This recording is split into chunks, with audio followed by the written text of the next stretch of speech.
ስሜታዊ ፍቅር ላይ ያገኛትን ሴት ሚስት አትሆንም እንኳን ብዙ ጊዜ የሰው ልጅ በቀን ከ3 እስከ 10 ሺህ ማስታወቂያ ያያል። መስከረም አበራ በዛ አጋጣሚ ከኛ ጋር የመጀመሪያ ፊልሟን የሰራችው። እስቲ ቢጸ ተስፋዬ ማን ነው?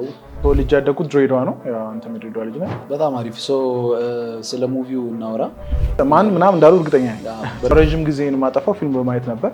ተርኒንግ ፖይንትህ የቱ ጋር ነበር? ኮሮና ኤዱኬሽን ሲስተሙ ኮምፕሊትሊ ፌል እንዳደረገኝ ሳቅ ምንድን ያደረኩት የሰው ልጅ ታለንቱን እንዴት ነው የሚያውቀው፣ ዓለም እንዴት እንደምትሰራ 16 ዓመት ተምረን ሳናቅ ነው የምንወጣው። አሁን ያልኳቸው ሁሉ ነገሮች ሳናቅ ነው የምንወጣው። የመጀመሪያ ስራ እንዴት ነበረ? የመጀመሪያ ኤክስፒሪየንስ? ሌላ ቲኔጀር ፈንድቼ ምናምን አላሳለፍኩም። ፊልም የሰራ ሌላ ቢጻ ሌላ ዩኒቨርሲቲ ያለ ማለት ነው። በኮንስትራክሽን ሴክተር ላይ ያሉ ሰዎችን በምን መልኩ ሰፖርት ሊያደርጋቸው ይችላል ብለህ ታስባለህ? ኢንተረስቱ የፍላጎት ነው። የኮንስትራክሽን ዲግሪ 5 ዓመት ይፈጃ ብለህ ታምናለህ? አሁን ባለክ መፍጀት አለበት ብለህ ታምናለህ? እና ተምረህ በምትወጣበት ሰዓት ላይ የመጀመሪያው መጫወቻ የምትሆነው የሙያተኛ መጫወቻ ነው። ምንድን ነው መማር ያለብኝ የሚለው ነገር መታሰብ አለበት ማለት ነው። ሶፍትዌር ኢንጂነሪንግ አሁን የሚማር ሰው ዘ ፊውቸር አደጋ ውስጥ ነው። እኔም ስልችት ያለኝ አሁን ማርኬቲንግ ካምፓኒ ከፍቼ ስሰራ እሱ ቲክቶክ ከመምጣቱ በፊት ያሉትን ኢንፍሉዌንሰሮች ማየት እንችላለን። እነማን ነበሩ ኢንፍሉዌንሰሮች? አክተሮቻችን አሉ። በብር ጡንቻውና ደረቱ ስለፈረጠመ በጊዜ ሂደት ውስጥ የሚመጣውን ለውጥ አይቶ ራሱን አዳፕት ለማድረግ ፍላጎት የለውም። እንዴት ነው አሁን ኮምፕሊትሊ ቲክቶክ የምትባለው አፕ መምጣቷ ብዙ ወጣቶችን ባለሀብት አድርጓል ማለት። አሁን ኢትዮጵያ ውስጥ ሁላችንም ቸግሮናል። 3 ነገር ላይ ኢንስታግራም፣ ዩቲዩብ እና ቲክቶክ ላይ ፎከስ ማድረግ። ሰላም እንደምን አላችሁ ውድ የያያ ኮንስትራክሽን ቤተሰቦች። እንግዲህ ተወትሮ ዛሬ እንግዲህ ለየት ባለ ፕሮግራም ይዤላችሁ መጥቻለሁ ማለት ነው። እንግዲህ ያያ ኮንስትራክሽን ለረጅም ጊዜ የምታውቁት በኮንስትራክሽን ሴክተር ላይ ስንንቀሳቀስ እንገኛለን። ዛሬ ደግሞ ምንጊዜም በየሳምንት ሐሙስ የሚቀርብ የመጀመሪያው ፕሮግራማችንን ከቢጸ ተስፋዬ ጋር በመገኘት የመጀመሪያው ኢንተርቪዋችንን እንጀምራለን ማለት ነው። እንግዲህ በፖድካስት ስራችን ላይ የመጀመሪያ ቪዲዮችን እንግዲህ ነው የሚሆነው። እንግዲህ ለያያ ኮንስትራክሽን እንግዲህ የመጀመሪያችሁ ከሆነ ሰብስክራይብ ማድረጋችሁን አትርሱ። ቢጸ ተስፋዬ እንግዲህ ሀገራችን ላይ እንዲሁም ደግሞ ኢንተርናሽናል ሰርቲፋይ የሆነ ከአሜሪካ፣ ከአየርላንድ እንዲሁም ደግሞ ከጀርመን ኢንተርናሽናል ሰርቲፋይ የሆነ ሀገራችን ላይም ደግሞ እንዲሁም በማርኬቲንግ በዲጂታል ማርኬቲንግ እንዲሁም ደግሞ በሶሻል ሚዲያ ማርኬቲንግ ላይ ከ8 ዓመት በላይ ኤክስፒሪየንስ ያለው ነው እንግዲህ ማለት ነው። ማርኬቲንግ እንግዲህ ለማንኛውም አይነት ቢዝነስ ለስታርታፕም ሊሆን ይችላል ለትልልቅ ድርጅቶችም ባክቦን ነው እና በሴልስም አኳያ እንዲሁም ደግሞ በማርኬቲንግ ደግሞ እንደዚህ ኤክስፐርት የሆኑ ሰዎችን ይዘን በሚመጣበት ሰዓት ላይ እናንተ ምን ልትጠቀሙ ትችላላችሁ የሚሉትን ነገሮች ነው ማለት ነው ይዘን የመጣ ነው። እንግዲህ ቢጸ ተስፋዬ ሪል ማርኬቲንግ ሶሉሽን ካምፓኒ በመክፈት እዚህ በኢትዮጵያ ውስጥ እንዲሁም ደግሞ ኢንተርናሽናሊ በማርኬቲንግ ዙሪያ ላይ እንዲሁም በዲጂታል ማርኬቲንግ ሶሻል ሚዲያ ላይም በደንብ በመስራት ይገኛል ማለት ነው። እኔም ፐርሰናሊ ሜንቶሬ ወይም ደግሞ የግል ሜንቶሬ ወንድሜም ማለት እችላለሁ። ለረጅም ዓመት አብረን እንግዲህ ዛሬ ያያ ኮንስትራክሽን ለደረሰበት እንግዲህ እንደ ባክቦን የማየው ትልቅ እንግዳይ ነው እና በእርግጠኝነት ብዙ ትማሩበታላችሁ ብዬ አስባለሁ። ቢጸ ተስፋዬ እንግዲህ እንኳን ደህና መጣ። እንኳን በሰላም በጤና ጠበቃችሁ። እስቲ እንግዲህ ለማያውቅህ ወይም ደግሞ እኔም እንግዲህ ሜይ ቢ ሚስ ያደረኩት ነገር ሊኖር ይችላል። እስቲ ቢጸ ተስፋዬ ማን ነው፣ ከየት መጣ የሚሉትን ነገሮች አንዳንድ ነገሮች ስለ ራስም ስለ ወርክ ኤክስፒሪየንስም አንዳንድ ነገሮች ብታስረዳ። ያው ብዙ ሰው አይ ቲንክ መጀመሪያ ምንድነው ቢጸ ምን ማለት ነው ወይ ደግሞ ቢጸ ራሱ የሚለውን ስም ሰምቶ ስለማያውቅ ከዛ ቢጀምር አሪፍ ነው። ቢጸ ማለት በግዕዝ ወንድም ወይም ሰው እንደማለት ነው። ስለዚህ ቢጸ ላወዛገባችሁ ወይ ደግሞ ግራ ላጋባችሁ ያው ስሜ ነው፣ ትርጉሙ እንደዛ ነው። ከትርጉሙ ብትጀምር አይ ቲንክ ይቀላቸዋል እንጂ ብዙዎቹ ያው በዛ ነው ግራ የሚገቡ። እኔ ስለለመድኩት ነው መሰለኝ ቀለል አድርጌ ቢጸ ማን ምናምን እንዳሉ እርግጠኛ ነኝ። በእርግጠኝነት ኮንፊውዝ ያደርጋል ስም እና ያው ከስሜ ጀምሬያለሁ። አንተ ኦልሬዲ አስተዋወቀኛል። ስላስተዋወቀኝ አይ ቲንክ ምንድነው ፖድካስት ላይ ያው ብዙ ጊዜ ለኦዲየንሱ ቫሉ ወይ ደግሞ እሴትና ፋይዳ መፍጠር ላይ ፎከስ ብናደርግ ደስ ስለሚለኝ ምንድነው ያው ኦልሬዲ አንተ ስላስተዋወቅ ደግሜ ራሴ ባላስተዋወቅና ያንተ ኦዲየንስ ያው እንግዲህ እንደማስበው ከአንተ ጋር ብዙ ዓመት ስለሰራን ሪል ስቴት ዴቨሎፐሮች አሉ፣ ሪል ስቴት ኤጀንቶች አሉ፣ የውጭ ሀገር አንተን የሚመለከቱ ዲያስፖራዎች ሪል ስቴት ዴቨሎፐሮች አሉ፣ ኮንስትራክሽን ላይ ያሉ ተማሪዎች አሉና የተለያዩ እንግዲህ በተለያየ ሙያ ዘርፍ ላይ በተለያየ የህይወት መስመር ላይ ያሉ ሰዎች ስላሉ ለነሱ በተለያየ መንገድ እንግዲህ ዛሬ ማርኬቲንግን፣ ዲጂታል ማርኬቲንግን፣ ሶሻል ሚዲያ ማርኬቲንግን፣ ፐርሰናል ብራንዲንግን አስመልክተን ስፔሻሊ ከኮንስትራክሽን እና ከሪል ስቴት ጋር ያይዘን እናጫውታቸዋለን ማለት ነው። ምክንያቱም ይህንን አላወቁም ማለት ወይ ደግሞ የማርኬቲንግ እውቀት ወይ ደግሞ አዌርነስ ወይም ስኪል የላቸውም ማለት የትኛውም ሰው በሪል ስቴት ላይ ያለ ኮንስትራክሽን ላይ ያለ ዛሬ አንተ እዚህ ለመድረስ ሶሻል ሚዲያ ማርኬቲንግን ማወቅና በዛ መስመር መግባት ነው። ስለዚህ በየትኛውም ፊልድ ላይ እንግዲህ የማርኬቲንግ ተጽዕኖ የታወቀ ነገር ስለሆነ በእያንዳንዱ ሰው በራሱ ህይወት ላይ አስገብቶ እንግዲህ በትንሹም በትልቁ እንዴት ይጠቀማል የሚለው ነው የምንነጋገረው። ስለዚህ እስከ መጨረሻው ከተከታተሉ እጅግ ብዙ የሆኑ አርቲፊሻል ኢንቴሊጀንስ፣ ፐርሰናል ብራንዲንግ እንዲሁም ሶሻል ሚዲያ ማርኬቲንግ ላይ፣ ቫይራል ማርኬቲንግ ላይ፣ ብራንዲንግ ላይ ብዙ እንነጋገራለን ማለት ነው። ስለዚህ ቢዝነስ ለመክፈትም ቢዝነስ ያላቸው ቢዝነሳቸውን ለማሳደግ ቢሰሙት ይጠቀማሉ። ቢዝነሳቸውን ደግሞ ለመጀመሪያ ያሰቡ ደግሞ ኦልሬዲ በትክክለኛው መስመር ላይ እውቀትን ይዘው አዌርነስን ይዘው የትም ቦታ ያልሰሙትን ኢንፎርሜሽን እዚህ ይሰማሉ ብዬ ዛሬ ተስፋ አደርጋለሁ ብዬ አስባለሁ። ያው እኛ በኮንስትራክሽን ሴክተር ላይ ትንሽ ያልተለመደው ነገር ብዬ የማስበው ምንድን ነው በዚህ በሶሻል ሚዲያ ወይም ደግሞ በማርኬቲንግ ዙሪያ ላይ ጥልቅ የሆነ እውቀት የለም። ሜይ ቢ ብዙ ማስታወቂያዎችን በምታይበት ሰዓት ላይ በኮንስትራክሽን ሴክተሩ ላይ ብዙ ማስታወቂያዎች ሲሰሩ አይታይም። በማርኬቲንግ ዙሪያ ላይ እንደዚህ ዲቴል ተደርጎ ሲሰራበትም አናይም እና ይሄ ምንድነው ብዙ ጊዜ አንድ ኮንትራክተር ወይም ደግሞ አንድ ኮንስትራክሽን ካምፓኒ ስራ የጀመረና ስራ የመቀዝቀዝ በጨረታ ብቻ መስራት እነዚህ አይነት ችግሮች ይፈጠራሉ እና በእርግጠኝነት እንግዲህ ዛሬ ይህንን ቪዲዮ እስከ መጨረሻው ካዩት ብዙ ነገር ካንተ ያተርፋሉ ብዬ አስባለሁ። እንግዲህ ወደ ዲቴል ከመግባታችን በፊት ወደ ስራችን ወደ ማርኬቲንጉ ከመግባታችን በፊት አንዳንድ እስቲ ስለ ባክግራውንድ ትውልድህ ቦታ እዚህ የመድረስህ ነገር ደግሞ አንዳንድ ዲቴል ነገሮችን ብትነግረን።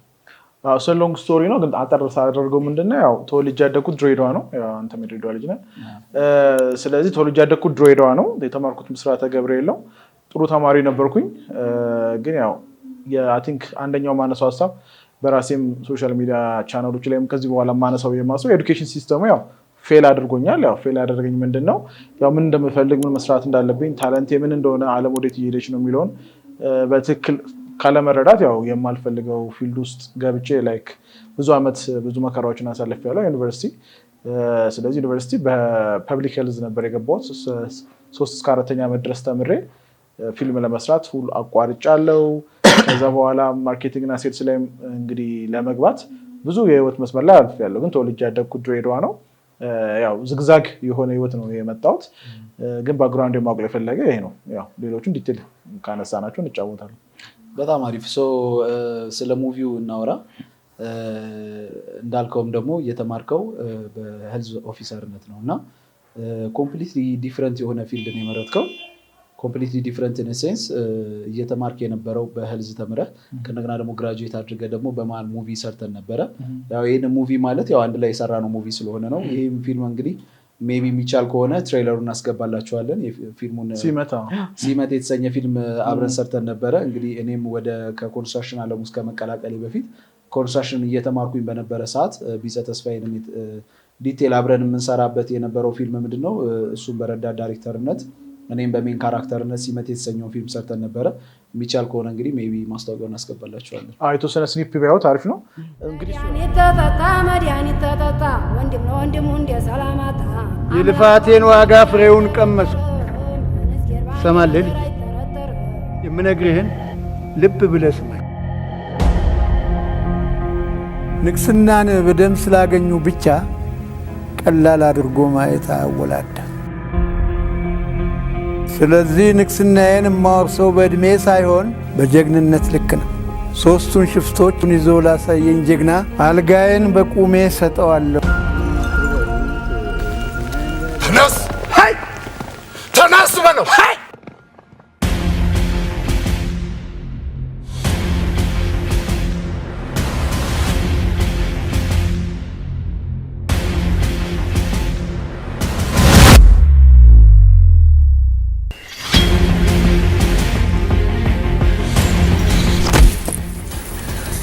እያንገላታ አምጣት።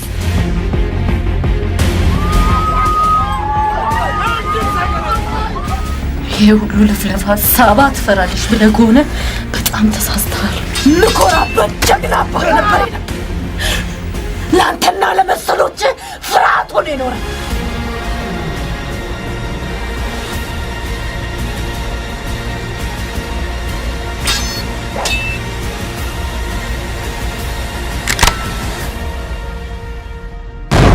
ተግበሩት እጁንና ተግበሩት ይቁመንደ ገዲያ ተሸንቶ እንግዲህ እሱ ያው ፊልም የመስራት ህልም ነበር። ያው ረጅም ጊዜን ማጠፋው ፊልም በማየት ነበር። ከዛ ሁለት ነገር ነው በጣም በመማር በማጥናት ያው ታውቀዋለህ በማጥናት ከዛ ፊልም በማየት ከዛ መጽሐፍ በማንበብ ነበር ጊዜ የማባክነው። እንደ ሌላ ቲኔጀር ፈንድቼ ምናምን አላሳለፍኩም የፈነዳሁት መጽሐፍ ላይ ነውና ብዙ መጽሐፍቶች አሉ ላይክ እኔ ላይክ በ18 ዓመቴ ምናምን ወደ 500 600 የራሴ የገዛኋቸው መጽሐፎች ነበሩኝና በዛ ነው ያሳለፍኩት ከዛ በኋላ ዩኒቨርሲቲ ታይም ደረሰ ዩኒቨርሲቲ ታይም ላይ ደግሞ ብዙ ወጣት የሚቸገረው ያው ሁለት ነገር ነው አንደኛው urgency የለም urgency ምንድነው ወጣት ዝም ብለህ just ከፈሰሰው ጋር የምትሄድበት ነው ብዙ ህይወት የሚያሳስብ ታይም አይደለም ከዛ ያው በነበረው ነገር እንዳልኩ ያው ናቹራል 3.8 ነው ያመጣው ተጽሪኛ አፈር ስለዚህ ናቹራል ሁሉም ሰው ናቹራል ገባ እኔም ናቹራል ገባው ናቹራል የገባሁት ግን ናቹራል መግባት ፈልጋለሁ ኢንተረስት የነበረው ቢዝነስ ኢኮኖሚክስ እና ላይክ አርት ነገር ነበረ ግን ያንን ባለማወቅ እዛ ጋር ገባው የሚያማክረኝም የሚጋይድ የሚያደርገኝም ሰው ሙቀቱም የነበረ ሰው ስላልነበረ አይ ቲንክ ትልቁ የህይወት ተርኒንግ ፖይንት እዛ ጋር መጣ ከዛ በኋላ ዩኒቨርሲቲ ገባው ተቀላቀልኩ ሀረማያ ዩኒቨርሲቲ በፐብሊክ ሄልዝ እንግዲህ እስከ 4ኛ ዓመት ብዙ መከራና ስቃይ አሳልፌያለሁ ኦልሞስት 2 ጊዜ ፓክ አድርጌያለሁ ሻንጣዬን ለመልቀቅ ማለት ነው ድሮፕ አውት ለማድረግ በጣም ትምህርቱን ኢንተረስቱን ምናምን ስላልነበረ ማለት ነው ግን ያው በብዙ ስቃይ ጨርሼዋለሁ ግን እዛ ጋር አንድ የነበረ ኢንተረስቲንግ ስቶሪ ምንድነው አይ ቲንክ 4ኛ ዓመት ላይ ልንመረቅ 4 ወር ምናምን ሲቀረን ላይክ አንድ ክላስ ምናምን ሲቀረን ፊልም የመስራት ፍላጎቴ ከልክ አልፎ እንደታተም በጉጎ ነው የሚባለው እንደዛ ደረጃ ሲደርስ ዊዝድሮ ሞልቼ በቃ ተመልሼ ጨርሰዋለሁ በሚል አዲስ አበባ ማንንም ሰው ሳላቅ ዘመድ ሳላቅ ምን ሳላቅ ያው ሻንጣዬን ይዤ መጥቻለሁ ማለት ነውና ያው ከዛ በኋላ አዲስ አበባ ከመጣሁ በኋላ በ6 ወር ውስጥ ተገናኝተን ያንን ፊልም ሰራን ከዛ በኋላ ያው ማርኬቲንግ እና ቢዝነስ ላይ ኦብሰስድ ስለነበርኩ አጠና ስለነበር የመጀመሪያው በፋርማሲቲካል ኢንዱስትሪ ላይ ሴልስ ሆኜ ገባው ከዛ ሴልስ ሪፕስታቲ ሆኜ የተወሰነ አንድ አመት ምናምን ከሰራ በኋላ ደግሞ ያው ትልቁ የካሪየር ሙቪ የመጣ ያው ራድሰን ብሎ ሆቴል በማርኬቲንግ ማናጀርነት ገባው ትልቅ ጆብ ኦፖርቹኒቲ ነበር እዛ ብዙ ኤክስፒሪየንስ አገኘው ከዛ በኋላ የተለያዩ ካምፓኒዎች ላይ በቺፍ ማርኬቲንግ ኦፊሰርነት በዳይሬክተርነት ሰርቻለሁ አሁን ቅድም እንዳልከው የራሴን ካምፓኒ ደግሞ ረን እያደረኩ ነው ሶሻል ሚዲያ ላይ አክቲቭ ነኝ በጣም አሪፍ ወደ ሶሻል ሚዲያ ማርኬቲንጉ ወይም ደግሞ ወደዚህ ወደ ማርኬቲንጉ ነገር እንድትገባ ያደረገና የመጀመሪያው ምንድነው ላይክ ተርኒንግ ፖይንት ብለህ የምታስበው እንዳልከው ሁላችንም ስንመጣ የሆነ የምንማረው ያየነው የራሳችን የሆነ ላይፍ ፓዝ አለን ሃይስኩል እንማራለን ካምፓስ እንጨርሳለን በጨረስነው ትምህርት ሊሆን ይችላል ህይወታችን የሚቀጥለው ወይም ደግሞ በሌሎች መስመሮች ሊሄዱ ይችላል ያንተ ወደዛ ወደ ማርኬቲንግ shift እንድታረግ ያደረገ ነገርና ተርኒንግ ፖይንት የቱ ጋር ነበር I think የኔ የሚለየው እስቲያሽ የኔ የሚለየው ምንድነው ኤቭሪቲንግ ሜቶዶሎጂካሊ ማለት ያው ታቀኛለህ ሳይንቲፊካሊ ኤቭሪቲንግ ስለዚህ ሁሉ ነገር በእውቀትና በሳይንስ ነው ማድረገው ስለዚህ ምን ተፈጠረ ያው በዛ ሰዓት እንዴት ነው ላይም ሳይክል እስቲ ሁላችንም ራሳችን መጠየቅ እንችላለን ምን መማር እንዳለብን ምን መስራት እንዳለብን ምን አይነት ቢዝነስ መጀመር እንዳለብን ምን አይነት ሴት ወይ ምን አይነት ወንድ ማግባት እንዳለብን እንዴት ዳይታችን ምን መምሰል እንዳለብን ምን ኤክሰርሳይዝ ማድረግ እንዳለብን ገንዘብ እንዴት እንደሚሰራ ዓለም እንዴት እንደምትሰራ 16 ዓመት ተምረን ሳናቅ ነው የምንወጣው አሁን ያልኳችሁ ሁሉ ነገሮች ሳናቅ ነው የምንወጣው ኳድራቲክ ኢኩዌሽን ትሪጎኖሜትሪ ወይ ካልኩለስ ወይ ደግሞ የሆነ ማናስተውሰው ሳይንስ ተምረን ነው የምንወጣው ስለዚህ ያ ሚስቴክ መፈጠሩና ኤዱኬሽን ሲስተሙ ኮምፕሊትሊ ፌል እንዳደረገኝ ሳቅ ምንድነው ያደረኩት ኦኬ የሰው ልጅ ታለንቱን እንዴት ነው የሚያውቀው ላይክ የህይወቱን ዴስቲኒ እንዴት ነው ክሬት የሚያደርገው የሚለው ሪሰርች ውስጥ ገባው ማለት ነው ስለዚህ አይ ቲንክ ወደ ላይክ ከ80 እስከ 100 አይነት መጽሐፍት በዚህ ነገር ላይ አነበብኩኝ ለአልሞስት ለ6 ወር ቤት ዘግቼ ማለት ነው አነበብኩኝ ከዛ በኋላ በቃ ሲስተሙን አወቅኩት ማለት ነው ስለዚህ ምን አደረኩኝ ኦኬ ሲስተሙ አለ ራሴ ዴቨሎፕ ያደረኩት አንደኛው ምንድነው ቤዝድ ኦን ዩር ፐርሰናሊቲ ነው ፐርሰናሊቲ ምንድነው ናቹራል አፕቲቲዩድ ይባላል ስለዚህ ተፈጥሮ የሰጠኝ ነገር ምንድነው ናቹራል አፕቲቲዩድ ምንድነው ስለዚህ ሞር ኦፍ ላይክ ሳይኮሎጂ እና ቢዝነስ ወዳለሁ ሳይኮሎጂ እና ቢዝነስን እና ፕላስ ሞር ፐርሰናሊቲ ኢንትሮቨርት እና ኤክስትሮቨርት የሚባል ላይክ ኤክስትሮቨርት ማለት ዓለምን ፐርሲቭ የሚያደርጉት በማህበራዊ ህይወት ነው ኢንትሮቨርት ማለት ደግሞ በውስጥ ላይክ ሞር አናላይዝ እያደረጉ ዓለምን ፐርሲቭ የሚያደርጉት ከውስጣቸው ነው ስለዚህ ሞር ኦፍ ኢንትሮቨርት እና አምቢቨርት ለሆነ ሰው ማርኬቲንግ ማች ያደርጋል ስለዚህ ፐርሰናሊቲ ማች ሳደረገው ከናቹራል አፕቲቲዩድ ጋር ሳይኮሎጂ ሲደመር ቢዝነስ ማርኬቲንግ ነው የምታገኘው ማለት ነው ምክንያቱም ቢዝነስ 14 ዲቪዥን አለው አካውንቲንግ አለ ፋይናንስ አለ ታክስ ምናምን አለ ከዛው የቢዝነስን አንድ አካል በወስድ ማርኬቲንግ ነው ስለዚህ ሳይኮሎጂ ላይ የፐርሰናሊቲ ላይ ሂውማን ኔቸር ላይ ኢንተረስት ስለነበርኩ ለዛ ኢንቴንሽናሊ በሳይንስ ነው የመረጥኩት ማለት ነው በጣም አሪፍ ነው የመጀመሪያ ስራ እንዴት ነበረ የመጀመሪያ ኤክስፒሪየንስ እንዳልከኝ ነው ምንድነው ካንተ የማውቀው ነገር ምንድነው ብዙ ጊዜ ኢንተርቪው ትደረግ ነበረ ሙሉ ለሙሉ ክላስንም አልጨረስክም ነበረ የዚህ የሄልዝ ኦፊሰርነቱን ክላስ አልጨረስክም ነበረ በመሀል ኢንተርቪው ትደረግ ነበር እና በጣም ማስታውሰው እንደው ኢንተርቪው ከሚደረጉት እና ዲግሪ ካላቸው የአንተ ሞር የተሻለ ስለነበረ ነበረ ብዙ ራዲሰን ብሎም የገባው በዛ ምክንያት ነው ቲንክ አይደል በነዛ አይነት ሪዝኖች ነበሩና በምን መልኩ ነበረ ስትጓዝ የነበረው ወይም ደግሞ ስታጠናቸው የነበረው እነዛ ነገሮች ራስህንስ እነዚህ ለኢንተርቪው በምታዘጋጅበት ሰዓት ላይ በምን መልኩ ነበረ ስታዘጋጅ የነበረው ለስራ ኢንተርቪው ማለት ነው ያ መሰለህ አይ ቲንክ እኔ ከኔጌቲቭ ነው የጀመርኩት ህይወት ላይ ማለት ነው ሁሉም ሰው የጀመረበት ታይም እንትን አለ ከኔጌቲቭ ነው የጀመርኩት አሁን አንዳንድ ሰው ከተመረቀ በቃ በሚፈልገው ፊልድ ሊሆን ይችላል ብቻ በተመረቀበት ፊልድ ያለ አንድ ስቴፕ ያለ ይሄዳል እኔ ግን በጭራሽ በቃ ባልተመረኩበት በእኛ ሀገር ካልቸር ሪቨርስ ነው ስለዚህ ከኔጌቲቭ ስለሆነ የጀመርኩት ራሴ ላይ በጣም ብዙ ኢንቨስት ማድረግ ነበረብኝ አይ ቲንክ በቃ ማለት ኦልሞስት 12 hours 16 hours ማንበብ መስራት ኮርሶችን መውሰድ ውጭ ሀገር ላይ ያሉ ወይ ሪሶርሶችን አክሰስ ማድረግ እጅግ ብዙ መጽሐፍትን ማንበብ ትሬን ማድረግ ኤክስፐሪመንት ማድረግ የተለያዩ ፕሮጀክቶችን እየወሰዱ ኤክስፐሪመንት ማድረግ መስራት ማየት እና በቃ ራሴን ብዙ ኤክስትሪምሊ እንትን ማለት ነበረብኝ ብዙ ሪጀክሽኖችን ፌስ ማድረግ ነበረብኝ ወረቀት የለም ምናምን በሚለው ስለዚህ ምንድነው እኔ በዛ ሰዓት ዲጂታል ማርኬቲንግ ማስተር እያደረኩ ስለነበር ለምሳሌ አንድ ትልቁ ግሎባል ብራንድ ካምፓኒ ስገባ ከኔ በላይ ማስተርስ ዲግሪ ያላቸው ልጆች ነበሩ እኔ ግን ምንድነው ያደረኩት የረጅም ጊዜ ሳጠናቸው የነበሩ የማርኬቲንግ ሲስተሞች ስለነበሩ ምን አልኩኝ ለዛ ለድርጅቱ ፕሮፖዛል ጽፌ የሁለተኛው ኢንተርቪው ላይ የድርጅቱ እንዴት በቀጣይ 6 ወር የተሻለ ቦታ ላይ እንደማደርሰው የማርኬቲንግ ፕሮፖዛል ጽፌ ሁለተኛው ኢንተርቪው ላይ አስገብቻለሁ ማለት ነው ስለዚህ በጣም ኢምፕረስድ ሆነው ኦልሬዲ ይሄ የተዘጋጀውን የስራ አክቲቪቲ አይተው በቃ በዛ አንደኛው በዛ ተንፈለው ማለት ስለዚህ ሁሉ ጊዜ ኤክስትራ ማይል መሄድ ነበረብኝ ማለት ነው ስለዚህ ሁሉ ጊዜ ካለው ኤንቫይሮንመንት አንፃር እኔ የበለጠ ውጌ ጠብቀኝ ነበር ያው ስለዚህ ሞር ፑሽ አድርግ ነበር ማለት በጣም አሪፍ ልመልስ ወደኋላ ማለት ወደ ሙቪ ስራችንን እንመለስና ወደዛ በመሀል ክላስን አቁመ ነበር የመለስኩት እዚህ ካለ እንደውም ማስታውሳለሁ የተገናኘ ነው ራሱ አይ ቲንክ ሮሚና ነበር መጀመሪያ እንትን ያለውና እዛ ሙቪ ስራው ላይ ስትገባ ማለት ምንድነው ላይክ በዚህ ልክ ሙቪ ለመስራት እንድትፈልግ ያደረገ ነገር ምን ነበር እኔ ኦልዌይስ ከልጅነቴ ጀምሮ አምቢሽስ ልጅ ነበርኩ አምቢሽስ ማለት ለምሳሌ በአንድ ኤግዛምፕል ብሰጣቸው ለምሳሌ ከክላስ አንደኛ ወጥቼ ከሆል ስላልወጣው ቅርብ ይለኝ ሰው ነበር የአንደኛ ወጥቼ ተሸልሜ ያችን ሽልማቷን ይዤ ይሄም ቆጭ ሰው ነኝ እንደዚህ አይነት ባህሪ በቃ አምቢሽስ ነኝ በተፈጥሮ ማለት ነው ስለዚህ አንድ እሱ ነው ሁለተኛ ነገር ደግሞ ያው ፓሽን ድራይቭ ያደርገኛል ብዬ አስባለሁ ፐርፐዝ ፓሽን እና ለወደደው ሰው ለፈለገው ነገር የሚሞት አይነት ሰው አለ ካራክተር ነው እና አይ ቲንክ ተፈጥሮ ብዬ አስባለሁ እርግማኔውን ብራቂ አላውቅም ግን ምንድነው at the same time በቃ ፍላጎት የነበረ ስለዚህ ህይወትን ላይክ ከህልሜ ወይ ደግሞ ራሴ ህልሜ ብዬ ካስቀመጥኳቸው ነገሮች ውጪ መኖር ማሰብ ስለሚከብደኝ መውሰድ ያለብኝ ሪስክ ሁሉ መውሰድ አለብኝ በጣም ከልክ ያለፉ ሪስኮችን ወስጃለሁ ለምሳሌ እንዳልከው ዊዝድሮ ሞልቼ በቃ ተመልሼ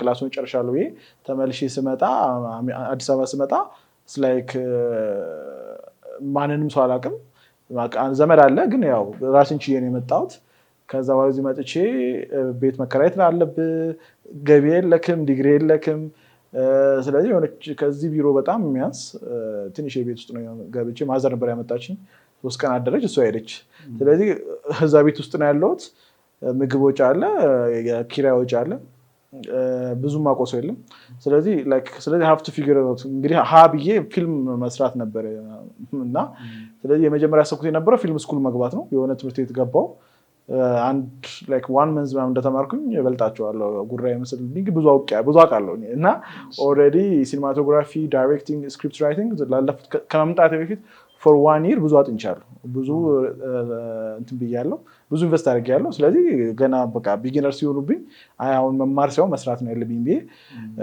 ወጥቻለሁ ማለት ነው ከዛ ወጣ በቃ አንድ የሆነ ቦታ ሲሄድ ሰዎችን ሳናገር ስሞክር እዚህ 4 ኪሎ 6 ኪሎ ቲያትር ትምህርት ቤት ከሚያስተምሩ ሰዎች ጋር ስገናኝ ምናምን ያው ቀስ በቀስ የሆነ ኦፖርቹኒቲ ተፈጠረ ስለዚህ ሲመትን ፕሮዲዩሰር አገኘናት ከሷ ጋር ሰራን ማለት ነው እና ያው በመሞከር ውስጥ ነው ዝም ብሎ ብላይንድ ብሊፍ ነው አንዳንዴ አይ ቲንክ ዩኒቨርስ ወይም ዓለም በጣም ድርቅ ብለ የሆነ ነገር ካላሳካው ስትል አይ ቲንክ ራሱ ህይወት ሞልድ ታደርጋለች አይ ቲንክ ሳይንስ ኢቭን ፋብሪክ ኦፍ ሪያሊቲ የሚባል መጽሐፍ አለና ሳይንቲስቶች አሁን ምንድነው የሚሉት አይ ቲንክ ሪያሊቲን ማይንዳችን ይሄ እንደ ፌክ like the secret አይነት መጽሐፍ ሳይሆን like scientifically reality mold ማድረግ እንችላለን። ያ ማለት ምንድነው different parallel universe አለ which means ፊልም የሰራ ሌላ ቢጻ ሌላ ዩኒቨርስ አለ ማለት ነው። ስለዚህ ያንን እዛ ላይ different iteration እና different type of ቢጻ ስላለ ያንን ከዛ ላይ ያለው ዩኒቨርስ አትራክት ማለት ትችላለህ ወደዚህኛው ዓለም አትራክት ማለት ትችላለህ። ይሄ ነገር ደግሞ በብዙ ስኬታማ ሰዎች ላይም በለው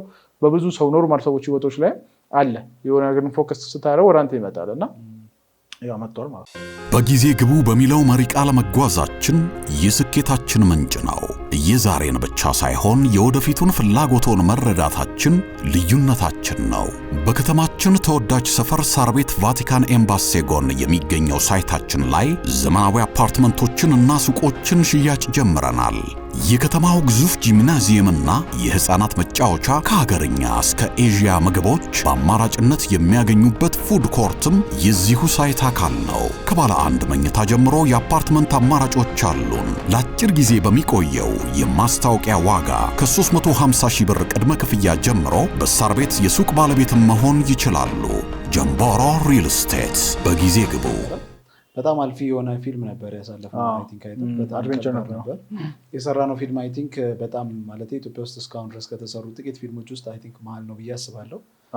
በጣም አልፊ ነው። በዛ ላይ አድቬንቸርን ፊልም ነበረ። ወደ 3.9 ሚሊዮን ብር ነው የፈጀብን። 2 ዓመት የፈጀብን። እኔ ራሱ እየተመላለስኩኝ ትምህርት ላይ ምናምን ሆኜ በመሀል ጠዋት እንዴት ነበር የምናደርገው? ዓርብ ዕለት ወጥተን እኔ ዓርብ ዕለት ወጣና ፍላይ አደርግና ወደዚህ ከዛ በኋላ ተመልሼ ደግሞ ሰኞ ክላስ ገባ ነው። ሰኞ ማክሰኞ እመለሳለሁ። በጣም ያለፈ ጫካ ውስጥ ነው የቀረጽነው። ዋሻ ውስጥ ቀርጸናል። ከአውሬ ጋር ተጋፍጠናል። የቀረጻ መሳሪያዎቻችን ተሰርቀውብናል። ሌሊት 9 ሰዓት ላይ ብዙ ነገር ተፈጥሯል። ማለት በቃ ጫካ ውስጥ ጠፍተናል። ሌሊት 9 ሰዓት ላይ ጠፍተናል። ሊትራሊ ጠፍተናል። ለ2 ሰዓት ጠፍተን ጫካ ውስጥ ዞረናል። ሱባ ጫካ ማለት ነው። እና ብዙ መከራ አሳልፈናል። ፊልሙን የተወሰነ ኤዲተር ቢኖረንም እኔም ረፍል የተወሰነ ከትያረኩኝ እስከ ሌሊት 8-9 ሰዓት ሰራ ነበር ምናምንና በጣም የደከምንበት ነው። መስከረም ማበራን በዛ አጋጣሚ ከኛ ጋር የመጀመሪያ ፊልሟን የሰራችው ቃቂ ወርዶት ወይ ደግሞ አይ ቲንክ የቴዎድሮስ ራዕይ ቲያትር ላይ አግኝተናት መስኪንም እንግዲህ ወደ ፊልም ኢንዱስትሪ ከኛ ጋር የገባችው ቻሌንጅ በጣም የነበረው ፊልም ነበር። ማለትም ከስለ በኦልሞስት ደማችንን የሰጠንበት ነው ብዬ አስባለሁ። እኔ ከፈረስ ላይ ወድቅ ያለው አንተ እኮ ወድቀህ እኮ ተተርትሮ እንደውም እስቲ ያሳያቸው እንትኑ ጠባሳው አለ ስቲል ማለት ጠባሳው ስቲል ነው አለና የሱ ፊልም ብዙ ነገር አስተምሮናል ብዬ አስባለሁ። ከፈረስ ላይ ወድቀህ ነው ጠርሙስ ወቅቱ ግን ያው የሄልዝ ትምህርቱ እዚህ ጋር እየጠቀመኝ ትዝ ይላል። ወድቀህ በባንዴጅ ጠቅልዬ ደሙን አቁሜልህ ምናምን እና ቢቀረጽ አሪፍ ነበር። ይሄ ከፊልሙ ሳይሆን ከፊልሙ ጀርባ ያለው ነገር ባይ ዘ ዌይ ከተቀደርኩትና ደሜ ከፈሰሰው የአርቲስቶቹ ጩኸት ነበረ። የነ መስከረም ጩኸት ነበረ። በጣም ሲያዩ ነው ይሄ እንዳለ ሰውነት ሲያገኙኝ የደነገጡት እሱ አለ። እንዴት እዚህ ላይ ነው። ሌላው መኪና ጭቃ ይዞ ብለል 5 ሰዓት ላይ ከጭቃ ውስጥ መውጣት አቅቶ ወደ 60 አክተር ይዘን ጭቃው ሹፌሩ አቅቶት ከዛ የሆነ ሰው ነድቶት ምናምን ነው የወጣው እና ጭቃ ይዞብናል። አረ በጣም ብዙ ከርከሮ ወስዶ የከርከሮ ታሪክ ራሱ ሌላ ታሪክ ከርከሮ በቃ እየቀረጽን ዋሻ ውስጥ እንግዲህ ኦዲየንሶቹ እንዲረዱት ዋሻ ውስጥ 9 ሰዓት ላይ እየቀረጽን ሱባ የሚባል በጣም አይ ቲንክ በመንግስት ተከልሎ የሚጠበቅ የቦታኒስቶች ደግሞ የእጽዋት ሳይንቲስቶች የሚመራመሩበት ትልቅ እንትን ነው። ጫካ ነው። ናቹራል የሆነ ውስጥ እንደሱ አይነት ጫካ እስካሁን አልገጠመኝም። ደግሜ ራሱ እጄ ባይው ደስ ይለኛል። አተካከሉ የሚገርም ራሱ እንደዚህ የሆነ አላይመንቱ ምናምን ኤቭሪቲንግ ፐርፌክት ነው። በዛ ላይ ደግሞ ጥድ ነው። ጥድ ደግሞ መሆኑ የምታውቀው አይ ቲንክ በሚኒሊክ ጊዜ ነው መሰለኝ አይደለ? ባህር ዛፍ የተጀመረው አይ ቲንክ ሶ ባህር ዛፍ እንደዛ ነው። ጥድ እዛ ብቻ ቦታ ነበር የነበረው። አንድ የተቸገረው ነገር ምንድነው ሙቪውን ስንሰራ የኛ አይ ቲንክ ወደ ኋላ ተመልሰን ይሰራልና በዛ ሴንቸሪ ላይ ነበር። ዘመነ መሳፍንት ጊዜ ነው። የዛ ሴንቸሪ ጊዜ ነበረው ጥዳል እንትን አሚን ባህር ዛፍ አልነበረም። ባህር ዛፍ ከ100 ዓመት በፊት ነው የመጣው። ሶ ባህር ዛፍ ማየት አልነበረብንም። ካሜራ ውስጥ መግባት አይችልም። ጣሪያ ቤቶች፣ ቆርቆሮ ቤቶች፣ የጭቃ ቤቶች መግባት አይችሉም። በጣም ላይክ በጣም እያንዳንዷን ነገር እየተከተልን ነበር ስናስተካክል የነበረው። የከርከሮ ታሪክ በጣም ነው የሚያስቀኝ። ከርከሮ ላይክ ነገር አስታውሰን። እሱ ምንድነው ዋሻ ውስጥ ከሌሊት 9 ሰዓት ሱባ ጫካ ውስጥ የዋሻ ሲን አለ። እዛ ውስጥ ገብተን እና የሚያስቀው ምን ነው የከርከሮ ላይክ እኛ ጫካ ውስጥ ሄደን ዋሻውን ካገኘነው በኋላ ከዛ ከዋሻ ውስጥ ከርከሮቹ ተኝተው ነበር። ከዛ እኛ ራሳችን ትዝ ይላል እሳት አንድ ደምናን ሳጥለን አስወጣናቸው። ከዛ አፈናቅለን ስናፈላቅላቸው ጊዜ ማፈናቀል ሲባል ብዙ ነገር ሰው አምሮ ላይ ሊመጣ ይችላል። ግን አፈናቀልናቸው። ከዛ ገባንኛ ከዛ ቀረጻ እየቀረጽ ምናምን ያልወጣ ያልተፈናቀ አጎትየውን ሶስት ናቸው። በህይወት እንደዛ እንስሳ ሲፈጠር አይቻላል። በጣም ነው የፈጠሩት። እዚህ ላይ ያለው ሶስት ዋሻ ነበረ። አይ ቲንክ እና ማን ነው የቀረው? የትኛው ፋሚሊ ሜምበር ውስጥ እየቀረጻችሁ ነበር እናንተ ትዝ ካለ ማለት ነው። እና እናንተ ውስጥ እየቀረጻችሁ ነው። እኛ እዚህ አንደኛው ፓርት ላይ ሆነን ዋሻው ክፍል አለው። ልክ እንደ ክፍል አለ፣ የተለያየ ክፍል አለው። ከዛ አንደኛው ዋሻ እዚህ ነበርን፣ እናንተ እዛ ነበራችሁ። ከእናንተ ነው አይ ቲንክ የሮጥ የወጡት ከሌላኛው ዋሻ ማለት ነው። ከአንደኛው ዋሻ አንዱ ከርከሮ አንዱ አርቲስት ነው እንትን እንደ ድንገት አውሬ ሊሆን ይችላል ብላ ፕሮዲሰሯ አልዳና በላይነህ ሰዓቱን በየቦታው እየጣለ እንትን ሲል የዛን ሰዓት ነው በቃ እነሱ በርግግ ነው። አንደኛው አክተር ተው እየተባለ ወደ ውስጠኛው ዋሻው ክፍል እሳት ይዞ ገባ። ከዛ ሎርድ ኦፍ ዘ ሪንግስ ያለ ሙቪ ሲን ነው የሚመስለው ማለት እሳቱን ይዞ ያለ ነው የመጣው ሲል እኛ አንበሳው ነብር አታውቅም ደንግጠን በቃ ምንድን ነው ያለ እኛ አልፎን ሄደ።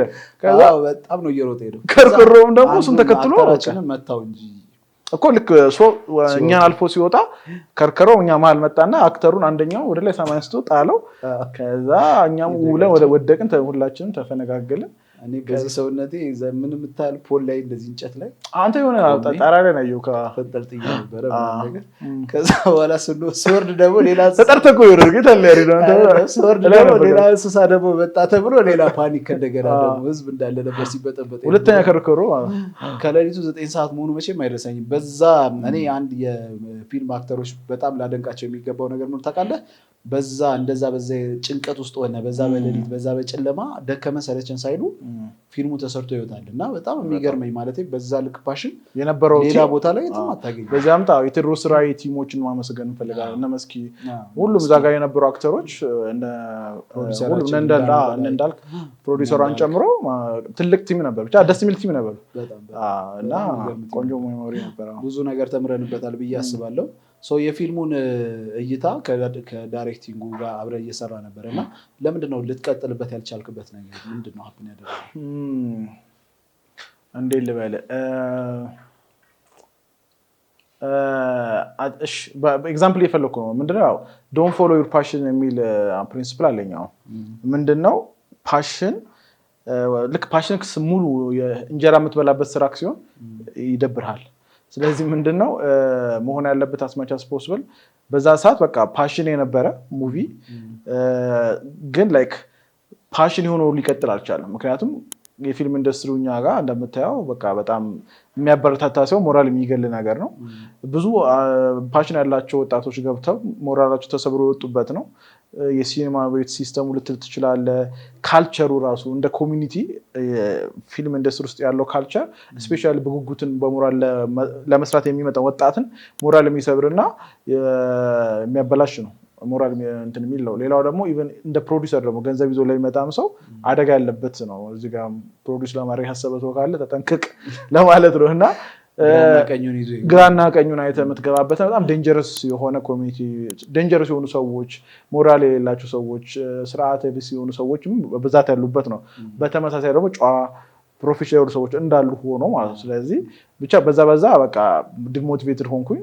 ፍላጎት የምትላል እውነት ለመናገር ሁለት ነው በነበረ ኢንተረስቴ ወይ ኪሪዮሲቲ የሚለው በቃ ቢዝነስ ያው ሁሌም ፓሽን ነበር። እኔ ያሰብኩት የነበረው ምንድነው ሙቪውን እሰራለሁ። ሙቪውን ከሰራሁ በኋላ ከሙቪው በሚመጣው ኢንካም ወይ ገቢ ወደ ፕሮዳክሽን አድርጋለሁ። ከዛ ዲጂታል ሚዲያ ወይ ደግሞ ጀነራል ሚዲያ ካምፓኒ እንደ ቢዝነስ ቢልድ አደርጋለሁ ብዬ ነበር ያሰብኩት። ያ ስላልተሳካ በቃ ሙሉ ለሙሉ ሞራሌም ስለጠፋ ፓሽንም እንደሙ ልክ እንደ ምር የሚባለው ይሄ ከሚስት በፊት ያለች ሴት ምንድን የምትባለው ስሜታዊ ፍቅር እኮ አለ። በስሜታዊ ፍቅር ላይ ያገኛትን ሴት ሚስት አትሆንም እኮ ብዙ ጊዜ ሚስት የምትሆነው ማናት? ቤስት ፍሬንድ የሆነችው እንደ እናት የምትንከባከብ ፍቅር ምን እንደሆነ የምታስተምር ሴት ናት አይደል እንጂ በስሜት ብቻ ያለ ካለ ሴት ጋር ትዳር እንደማይመሰረተው ሁሉ ልክ የሙያ ላይም ያ ስሜት አለና ያ ስሜት ሲያልፍ በቃ እኔም ወደ መጀመሪያ ትልቁ አጀንዳ ወደ ነበረው ወደ ቢዝነስ ዓለም ለመግባት አንድ እርምጃ ሁለት እርምጃ ያው ገብቻለሁ። ከዛ በኋላ ደግሞ ትምህርትን ተመልሰም ደግሞ ጨረስክ? አዎ ዲግሪን ተመልሼ ጨርሻለሁ። አትን 4-5 ወር የፈጀብኝ ጨርሼ ተመልሼ። ለምን ተመልሰህ ልጨርሻለህ? ያው ጥያቄ ስለሚሆንብኝ ነገር ተመልሼ ጨረስኩት። እዚያ አንደኛ የቤተሰብም ፍላጎት አለ። ቤተሰብን ማሳፈር አልፈለኩም። ሁለተኛ በዛ ሰዓት በነበረኝ የህይወት አጋጣሚ መጨረስ የምችልበት ታይም ነበር ትንሽ ጊዜ ያገኙበት ታይም ነበር ሶስተኛ ደግሞ እዛ ሀገር ያው ዲግሪ ከሌላ አንዱን እርምጃ ያረምዱም እና ሪያሊቲውን ወጥቼ ሳይው ያው እኔ ሳነብ የነበረው የውጭ ሀገር መጽሐፎች የውጭ ሀገር ኢንተርፕረነሮች ምናምን ሳጠና ነው ድሮፕ አውት አድርጎ ምናምን ነገርና እሱ ፊልም እንደሆነ ገባኝ ለኛ ሀገር ማንንም አይሰማም ስለዚህ ቢያንስ ዲግሪን መያዝ አለብኝ ብዬ በቃ ወረቀቱን ስለሚፈለግ ማለት ነው ስለዚህ አሁንም ላይክ ድሮፕ አውት ምናምን ማድረግ ሰው ለወጣቶች የሚመክረው ምንድነው በተቻለ መጠን ትንሽ ጊዜ ሰጥተውት ማለት ብዙ ጊዜያቸውን ሳይሰጡት እንደምንም ወረቀቱን ቢይዙ ማለት በቃ ማታም ተምረው በርቀትም ተምረው ወረቀቱን ይዘው ያው ከዛ ግን ስኪላቸው ላይ ያው ፎከስ ማድረግ ያለባቸው ጋር ፎከስ ማድረግ ነው ስለዚህ ያው በርግጥ ያው ጉግል አሁን ማይክሮሶፍት አፕል በዲግሪ እና በማስተርስ ሃየር ማድረግ አቁመዋል ከ12 ያፍል ከ11 ያፍል ጀምሮ ሊቀጥሩ ይችላሉ አሁን ምክንያቱም ኤአይ ዘመን ነው ኮምፕሊትሊ ኤዱኬሽን ዲስረፕትድ ይደረጋል አርቲፊሻል ኢንተለጀንስ ዘመን ነው አሁን የኛ ልጆች ቻት ጂፒቲ ላይ የፈለገ ማትስ ጥያቄ የሰጣቸው ማስጠያቄ በቻት ጂፒቲ ሰርተው ምንም ዞር ብለው ሳያዩ ትክክለኛ መልስ ሊሰጡክ ይችላሉ which means ኤዱኬሽን ሲስተም አሁን ባለበት አይቀጥልም ማለት ነው እንኳን ኤዱኬሽን ሲስተም የብዙ ስራዎች በአርቲፊሻል ኢንተለጀንስ እና በሮቦት ይተካል in the future እኛ ሀገር ላይ ገና ቢሆንም ግን አብዛኛው 99% የሚሆን አለ በዛ ዲስረፕት ይደረጋል እኛ ሀገር የሚነካን ብዬ ማስበው ኤዱኬሽን ሲስተሙ ነው ኤሴ ፔፐሮች ሪሰርቾች የሽምደዳ አይደል ኤዱኬሽን የኛ ሲስተም ቢልድ የተደረገው የሽምደዳ የሆነው የእውቀት ደግሞ የኤዱኬሽን ሲስተሙ አካል ኮምፕሊትሊ ዲስረፕት ይደረጋል ማለት ነው ስለዚህ ምን ልፈልጌ ነው ያ ከጀስት የበር አንኳኩቼ እንዲከፈትልኝ ወረቀቱን እንደ አንድ የመታወቂያ አይዲ ካርድ ለማሳየት ነው እንጂ ኢንተረስቱ ይፍላጎት ነው ያለው አይ ቲንክ ይሄ ነገር ወደ ኮንስትራክሽኑም ሴክተር በመታመጣ ሰዓትኛም እኔም ካየሁት ኤክስፒሪየንስ ማለት ነው በጣም ብዙ ፌስ የምናደርገው ነገር ምንድነው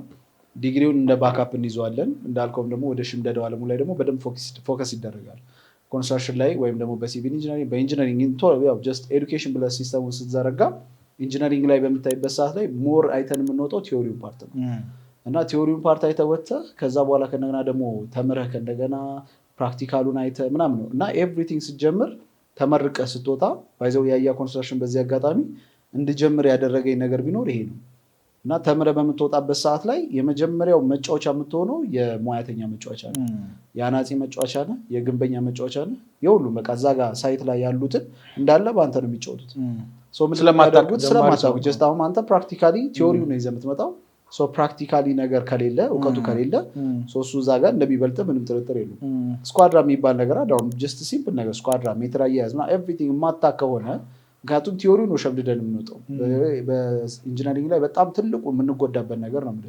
ደሞዛችን እንኳን እዚህ ግባ የማይባል ነው የመጀመሪያ ዓመት ላይ ተመርቀ ስትወጣ እዛች ጋር ይቺን ነገር ጀስት ሰው ስላላሳየ ብቻ ማለት ነው እና በእንደዚህ አይነት ነገሮች በጣም ሰፈር እናደርጋለን በተለይ በኢንጂነሪንጉ ላይ ልነግር አልችልም እንደ ኢንጂነር ስትባል እንደ ጠጅ ከረጅም ጊዜ በኋላ እንዴት ነው ወይ ሲቆይ ይጣፍጣል እንደሚባለው ወይም ጠጅ ሲቆይ ይጣፍጣል እንደሚባለው ከረጅም ጊዜ በኋላ ነው ደሞዝ እየተስተካከለ እውቀት እየጨመረ ምናምን የሚችል ግን ምንድነው ዋይቲፍ የሆነ ሰው ቢያሳየስ ቆይ ኮንስትራክሽን ዲግሪ 5 ዓመት ፈጃ ብለህ ታምናለህ አሁን ባለክ መፍጀት አለበት ብለህ ታምናለህ አሁን ባለው ነገር እውነት ለመናገር ከ5 ዓመት ከተማርከው ቤዚክሊ በጣም የምሰራባቸው ነገሮች ጥቂቶች ናቸው ግን ምንድነው እኛ ዓለም ላይ እዚህ አሁን ኢትዮጵያ ላይ በምታይበት ሰዓት ላይ ሞር ቢልዲንግ ይበዛል ቢልዲንግ ስራዎች ላይ ነው ፎከስ የምናደርገው ግን ወደ ሮድ በምትሄድበት ሰዓት ላይ ወደ ብሪጆች በምትሄድበት ሰዓት ላይ ዳሞች ላይ በምትሄድበት ሰዓት ላይ እንደነዚህ አይነት ነገሮች ላይ ሰፊ የሆነ ታይም ይፈልጋል እውቀትም ይፈልጋል ምንድነው እነዚህንም በልምድ ነው የምታገኘው ስለ ጀስት ቲዮሪውን ፓርት ታውቀዋለህ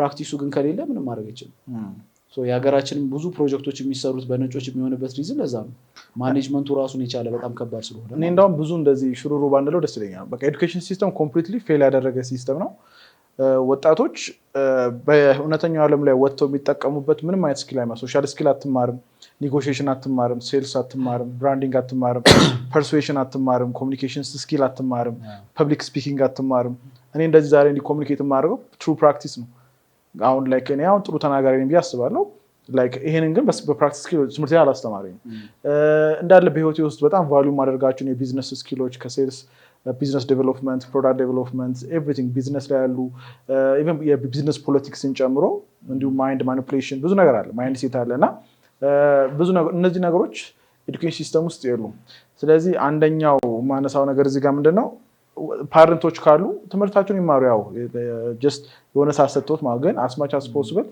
አሁን ዓለም ወዴት እየሄደች ነው ፊቸር ኦፍ ወርክ የሚባል ቀጣዩ ዓለም በቢዝነስም እንደ ግለሰብ እንደ ተቀጣሪም ቀጣዩ ዓለም ወዴት እየሄደች ነው? ምን ልማር ገብቶሃል? ለምሳሌ ሶፍትዌር ኢንጂነሪንግ አሁን የሚማር ሰው ዘ ፊቸር አደጋ ውስጥ ነው።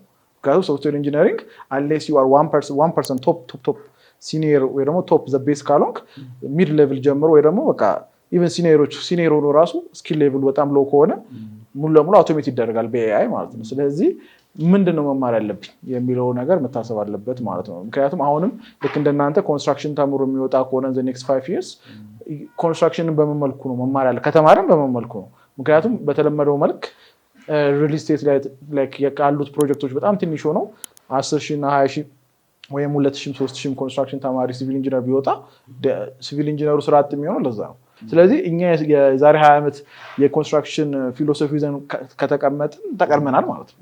ስለዚህ አስማች አስ ፖሲብል ያ ነገር ከዘመኑ ጋር የሚሄድ የሰለጠነ አካሄድ ካልሄደ ልጆቻችን ወደኋላ ቀርተው ስራ አጥ ይሆናሉ ማለት ነው። ወጣት ደግሞ መስራት እየቻለ ገብቷል ከሲስተሙ ባመጣው ውድቀትና በሲስተሙ ፌለር ተስፋ እንዲቆርጥና ያለውን ፖቴንሻል አውጥቶ ሳይጠቀም ለቤተሰብም ለራሱም ሳይሆንም ደግሞ ማለፍ የለበትም ገብቷል። ስለዚህ ሀገርም ኪሳራ ስለሆነ ማለት ነው። እና ስኪል ላይ በተለይ አሁን እኛ ትልቁ ችግር ብዬ የማስበው ስኪል ነው። ስኪል ዴቨሎፕ ማድረግ እና የሆኑ ነክ ነገሮችን ስኪሎችን በደንብ ፎከስ አድርጎ አለመስራት።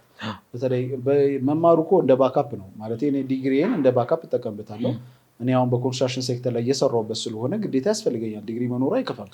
ለምሳሌ ዲግሪ የሚያስፈልገው ለምሳሌ ዶክተር ከሆንክ ያለ ዲግሪ ልትሰራ አትችልም። ሰርጅን ሆነ ለምሳሌ 1-2 መጽሐፍ አንብቤ ነው ብሎ ልብ ሊቀዳ አይችልም። ገብቶሃል? የተወሰኑ አንድ መጽሐፍት ላይ አይቻሉ ዩቲዩብ ቪዲዮ አይቻሉ ብሎ ሰርጀሪ አሰራም። ስለዚህ ሎየር ኮንክ ደግሞ በጣም ሰርቲፊኬሽን የሚጠይቁ አካውንቲንግ ሙያ ላይ ኮንክ እነዚህ ነገሮች ግዴታ ናቸው። ግን ኦልሞስት ሌሎቹ 90% የሚሆኑት የምር ወርዝ ያደርጋሉ ወይ ለእናንተ የምትወው ጥያቄ ነው። ሁሉም የራሱ ሪሰርች ማድረግ ይችላል። ማርኬቲንግስ በማርኬቲንግ ሴክተር ላይ ስታዩስ እንዴት ነው ኤዱኬሽኑ በማርኬቲንግ ላይ የሚሰጠው ኤዱኬሽን ላይ ያለው እና ዓለም ላይ ያለው አሁን እዚህ ላይክ ውጪ ስንወጣ ያለው ነገር ሪያሊቲ ምን ይመስላል? አሁን ላይክ ማርኬቲንግም አካውንቲንግም ምናምን የሚማሩ ሰዎች አሉና ይሄን ቪዲዮ ማየታቸው አይቀርም። ሶ ምን ይመስላል አሁን እዚህ ያለው ነገር ከረንት ያለው ሲቹዌሽን ምን ይመስላል? እሺ ይሄን ባጭር ልመልስልህ። የዓለም እውቀት ማለት ነው ድሮ ኦልሞስት በእያንዳንዱ ዓመቱ ነበር አፕዴት የሚደረገው። አይ ቲንክ አሁን ባለኝ ዳታ ኤቭሪ ሃወር እውቀት አፕዴት ይደረጋል። ስለዚህ ተዘጋጅቶ የተቀመጠ የአንድ ዩኒቨርሲቲ የማርኬቲንግ እውቀት ሊሆን ይችላል ወይ ደግሞ ካሪኩለም ሊሆን ይችላል። ኦልሬዲ ቴክኖሎጂውና እውቀቱ አፕዴትድ አድርጎት ሄዷል። ገብቷል? በየሰዓቱ በእያንዳንዱ ሰዓቱ አዳዲስ ነገር ይመጣል። ኢቭን አሁን እኔ አሁን ያለውን ካሪኩለም አላውቅም፣ ግን ላይክ የዛሬ 1 ዓመት ወይ 2 ዓመት በፊት ራሱ ማርኬቲንግ ማኔጅመንት ተመርቆ የሚወጣ ተማሪ ሶሻል ሚዲያ ማርኬቲንግ እንደ አንድ ካሪኩለም ሳይማር ነው የሚወጣው። ፐርሰናል ብራንዲንግን ምን እንደሆነ ሳያውቅ ነው የሚወጣው። ኦንላይን ፔድ አድቨርታይዝመንት ፌስቡክ ላይ አድ መስራት፣ ቲክቶክ ላይ አድ መስራት፣ ዩቲዩብ ላይ አድ መስራትን ሳያውቅ ነው የሚወጣው። ኢቨን ማርኬቲንግ ሳይኮሎጂ፣ ሁማን ሳይኮሎጂ፣ ቢሄቪራል ሳይኮሎጂ፣ ኒውሮ ሳይኮሎጂ ኒውሮ ማርኬቲንግን ሳያጠና ነው የሚወጣው። ስለዚህ ፐርሱዌሽን ምን እንደሆነ ሳያውቅ ነው ወይ ደግሞ ሰዎችን ማሳመን፣ አቴንሽን ግራም ማድረግ፣ የመሸጥ አቅምን ሳያውቅ ነው የሚወጣው። ስለዚህ ዓለም እየሄደበት ያለው ፍጥነትና ኤዱኬሽን ላይ ያለው ነገር እኩል ሊጣጣም አይችልም ማለት ነው። ስለዚህ ፌል እያደረገ ነው። ምንድነው እኔ የምመክረው እኛ ሲስተሙን ሀሳብ መስጠት እንችላለን፣ ሲስተሙን ግን ማስተካከል አንችልም። ግን ምንድነው ቪክተም መሆን የለብንም፣ ተጠቂ መሆን ስለሌለብን እንዳልኩት ነው። አሁን ኪሪዮሲቲ ነው የመጀመሪያው። ኪሪየስ መሆን ምንድነው ኢንተረስቱ ወይም ኪሪዮሲቲው ማርኬቲንግ ላይ እንደ ቢዝነስማን ከሆንክ ወይ ደግሞ የራሱ ካምፓኒ እዚህ ውስጥ አሁን የሚሰማ ሪል ስቴት ዴቨሎፐር ካለ ማርኬቲንግ ላይ ኢንተረስትድ መሆን ወይ ደግሞ አማራጭ አይደለም። እንዴት ነው አሁን ቢዝነስ ከፍተህ ታክስ ነው አያገባኝም፣ እኔ ታክስ ላይ ኢንተረስት የለኝም፣ ታክስ ፋሽን አይደለም ልትል አትችልም። በቃ ፋሽን ባይሆንም ግዴታ ነው ለቢዝነስ ኤግዚስተንስ ታክስን ህግ ማወቅ፣ ከገቢዎች ጋር ተባብሮ መስራትን እና ታክስን በተገቢው መክፈል የአንዱ የቢዝነስ አካል ስለሆነ በግዴታ ታውቀዋል። ስለዚህ ማርኬቲንግም ግዴታ ነው ለአንድ ቢዝነስ ኦነር። ለግለሰብም ደግሞ ራሱን ካልሸጠ፣ ሀሳቡን ካልሸጠ፣ ምርትና አገልግሎቱን ካልሸጠ፣ በኢንተርቪውም ሊሆን ይችላል በሶሻል ሚዲያ ለወጥቶ መሸጥ ካልቻለ፣ ሶሻል ሚዲያ ማርኬቲንግን መጠቀም ደግሞ ሶሻል ሚዲያን እንደ ሌቨሬጅ መጠቀም ካልቻለ፣ ከዚህም በኋላ ከሶሻል ሚዲያም በኋላ የሚመጡ የቴክኖሎጂ ኦፖርቹኒቲዎችን መጠቀም ካልቻለ ከባድ ነው። ምክንያቱም ቲክቶክ ከመምጣቱ በፊት ያሉትን ኢንፍሉዌንሰሮች ማየት እንችላለን። እነማን ነበሩ ኢንፍሉዌንሰሮች? አክተሮቻችናል ወይ ደግሞ የተወሰኑ ፋሽን ሞዴሎች ነበሩ። ኮምፕሊትሊ ቲክቶክ ብቻ የምትባለው አፕ መምጣቷ ብዙ ወጣቶችን ባለሀብት አድርጓል። ስለዚህ ቀጣይ ደግሞ ቲክቶክ ሁሉ አይኖርም። ኔክስት 5 to 10 years ደግሞ ከቲክቶክ የተሻለ ነገር ይመጣል። ስለዚህ ያንን ትሬንድ ከች እያደረጉ ሁሌ ኪሪየስ ሆነው ያንን ኦፖርቹኒቲ መጠቀም ካልቻልክ ዩል ቢ ሌፍት አውት ማለት እንደ ድርጅትም ማለት እስቲ ስለ ማርኬቲንጉ ስናወራ ዲቴል የሆኑ ነገሮችን እንካ ማለት በትንሽ ኮንፊውዝ የሚያደርጉ ነገሮች ቅድም ለመነካካት ሞክሬ ነበርና ዲጂታል ማርኬቲንግ የምንላቸው ሶሻል ሚዲያ ማርኬቲንግ የምንላቸው የተለያዩ እነዚህ ዲቴል የሆኑ ነገሮችን ብዙ ሰው አንደርስታንድ ያደርጋል ብዬ አስባለሁ እና ኮንፊውዥን ይፈጥራል ከሴልስ ጋር ኢቭን ማርኬቲንግን ብዙ ሰው ኮንፊውዝ ያደርጋል እኔም የገጠመኝ ነገር ስለሆነ ማለት ነው ሴልስ እና ማርኬቲንግ ኮምፕሊት የተለያዩ ቻፕተሮች ሆነው ግን ብዙ ሰው እያደባለቀው እንደ አንድም ስራ ኢቭን ሲቀጥር አንዳንድ ሰው ራሱ ማርኬተርም ሴልስም እያደረገ አንድ ሰው ቀጥሮ ያሰራል እና እነዚህ ነገሮች ምንድን ናቸው አፌክት አይደረጉም ወይ ምንድነው እኔም ስልችት ያለኝ አሁን ማርኬቲንግ ካምፓኒ ከፍቼ ስሰራ እሱ ነው የሚደውልልህ የሴልስ ስራ ፈልጎ ማርኬቲንግ ነው ብሎ ይደውላል ግን የሚያወራክ ነገር የሴልስ ስራ ነው ስለዚህ ትክክል ያው እስከቻለው ድረስ ኤጁኬት እናደርጋለን ማርኬቲንግ እና ሴልስ በጣም የተለያዩ ነገሮች ናቸው ግን የአንድ ሳንቲም ሁለት ገጽታዎች ናቸው ያ ማለት ሴልስ ማርኬቲንግ ውስጥ ሁሌ ማርኬቲንግ ብራንዲንግም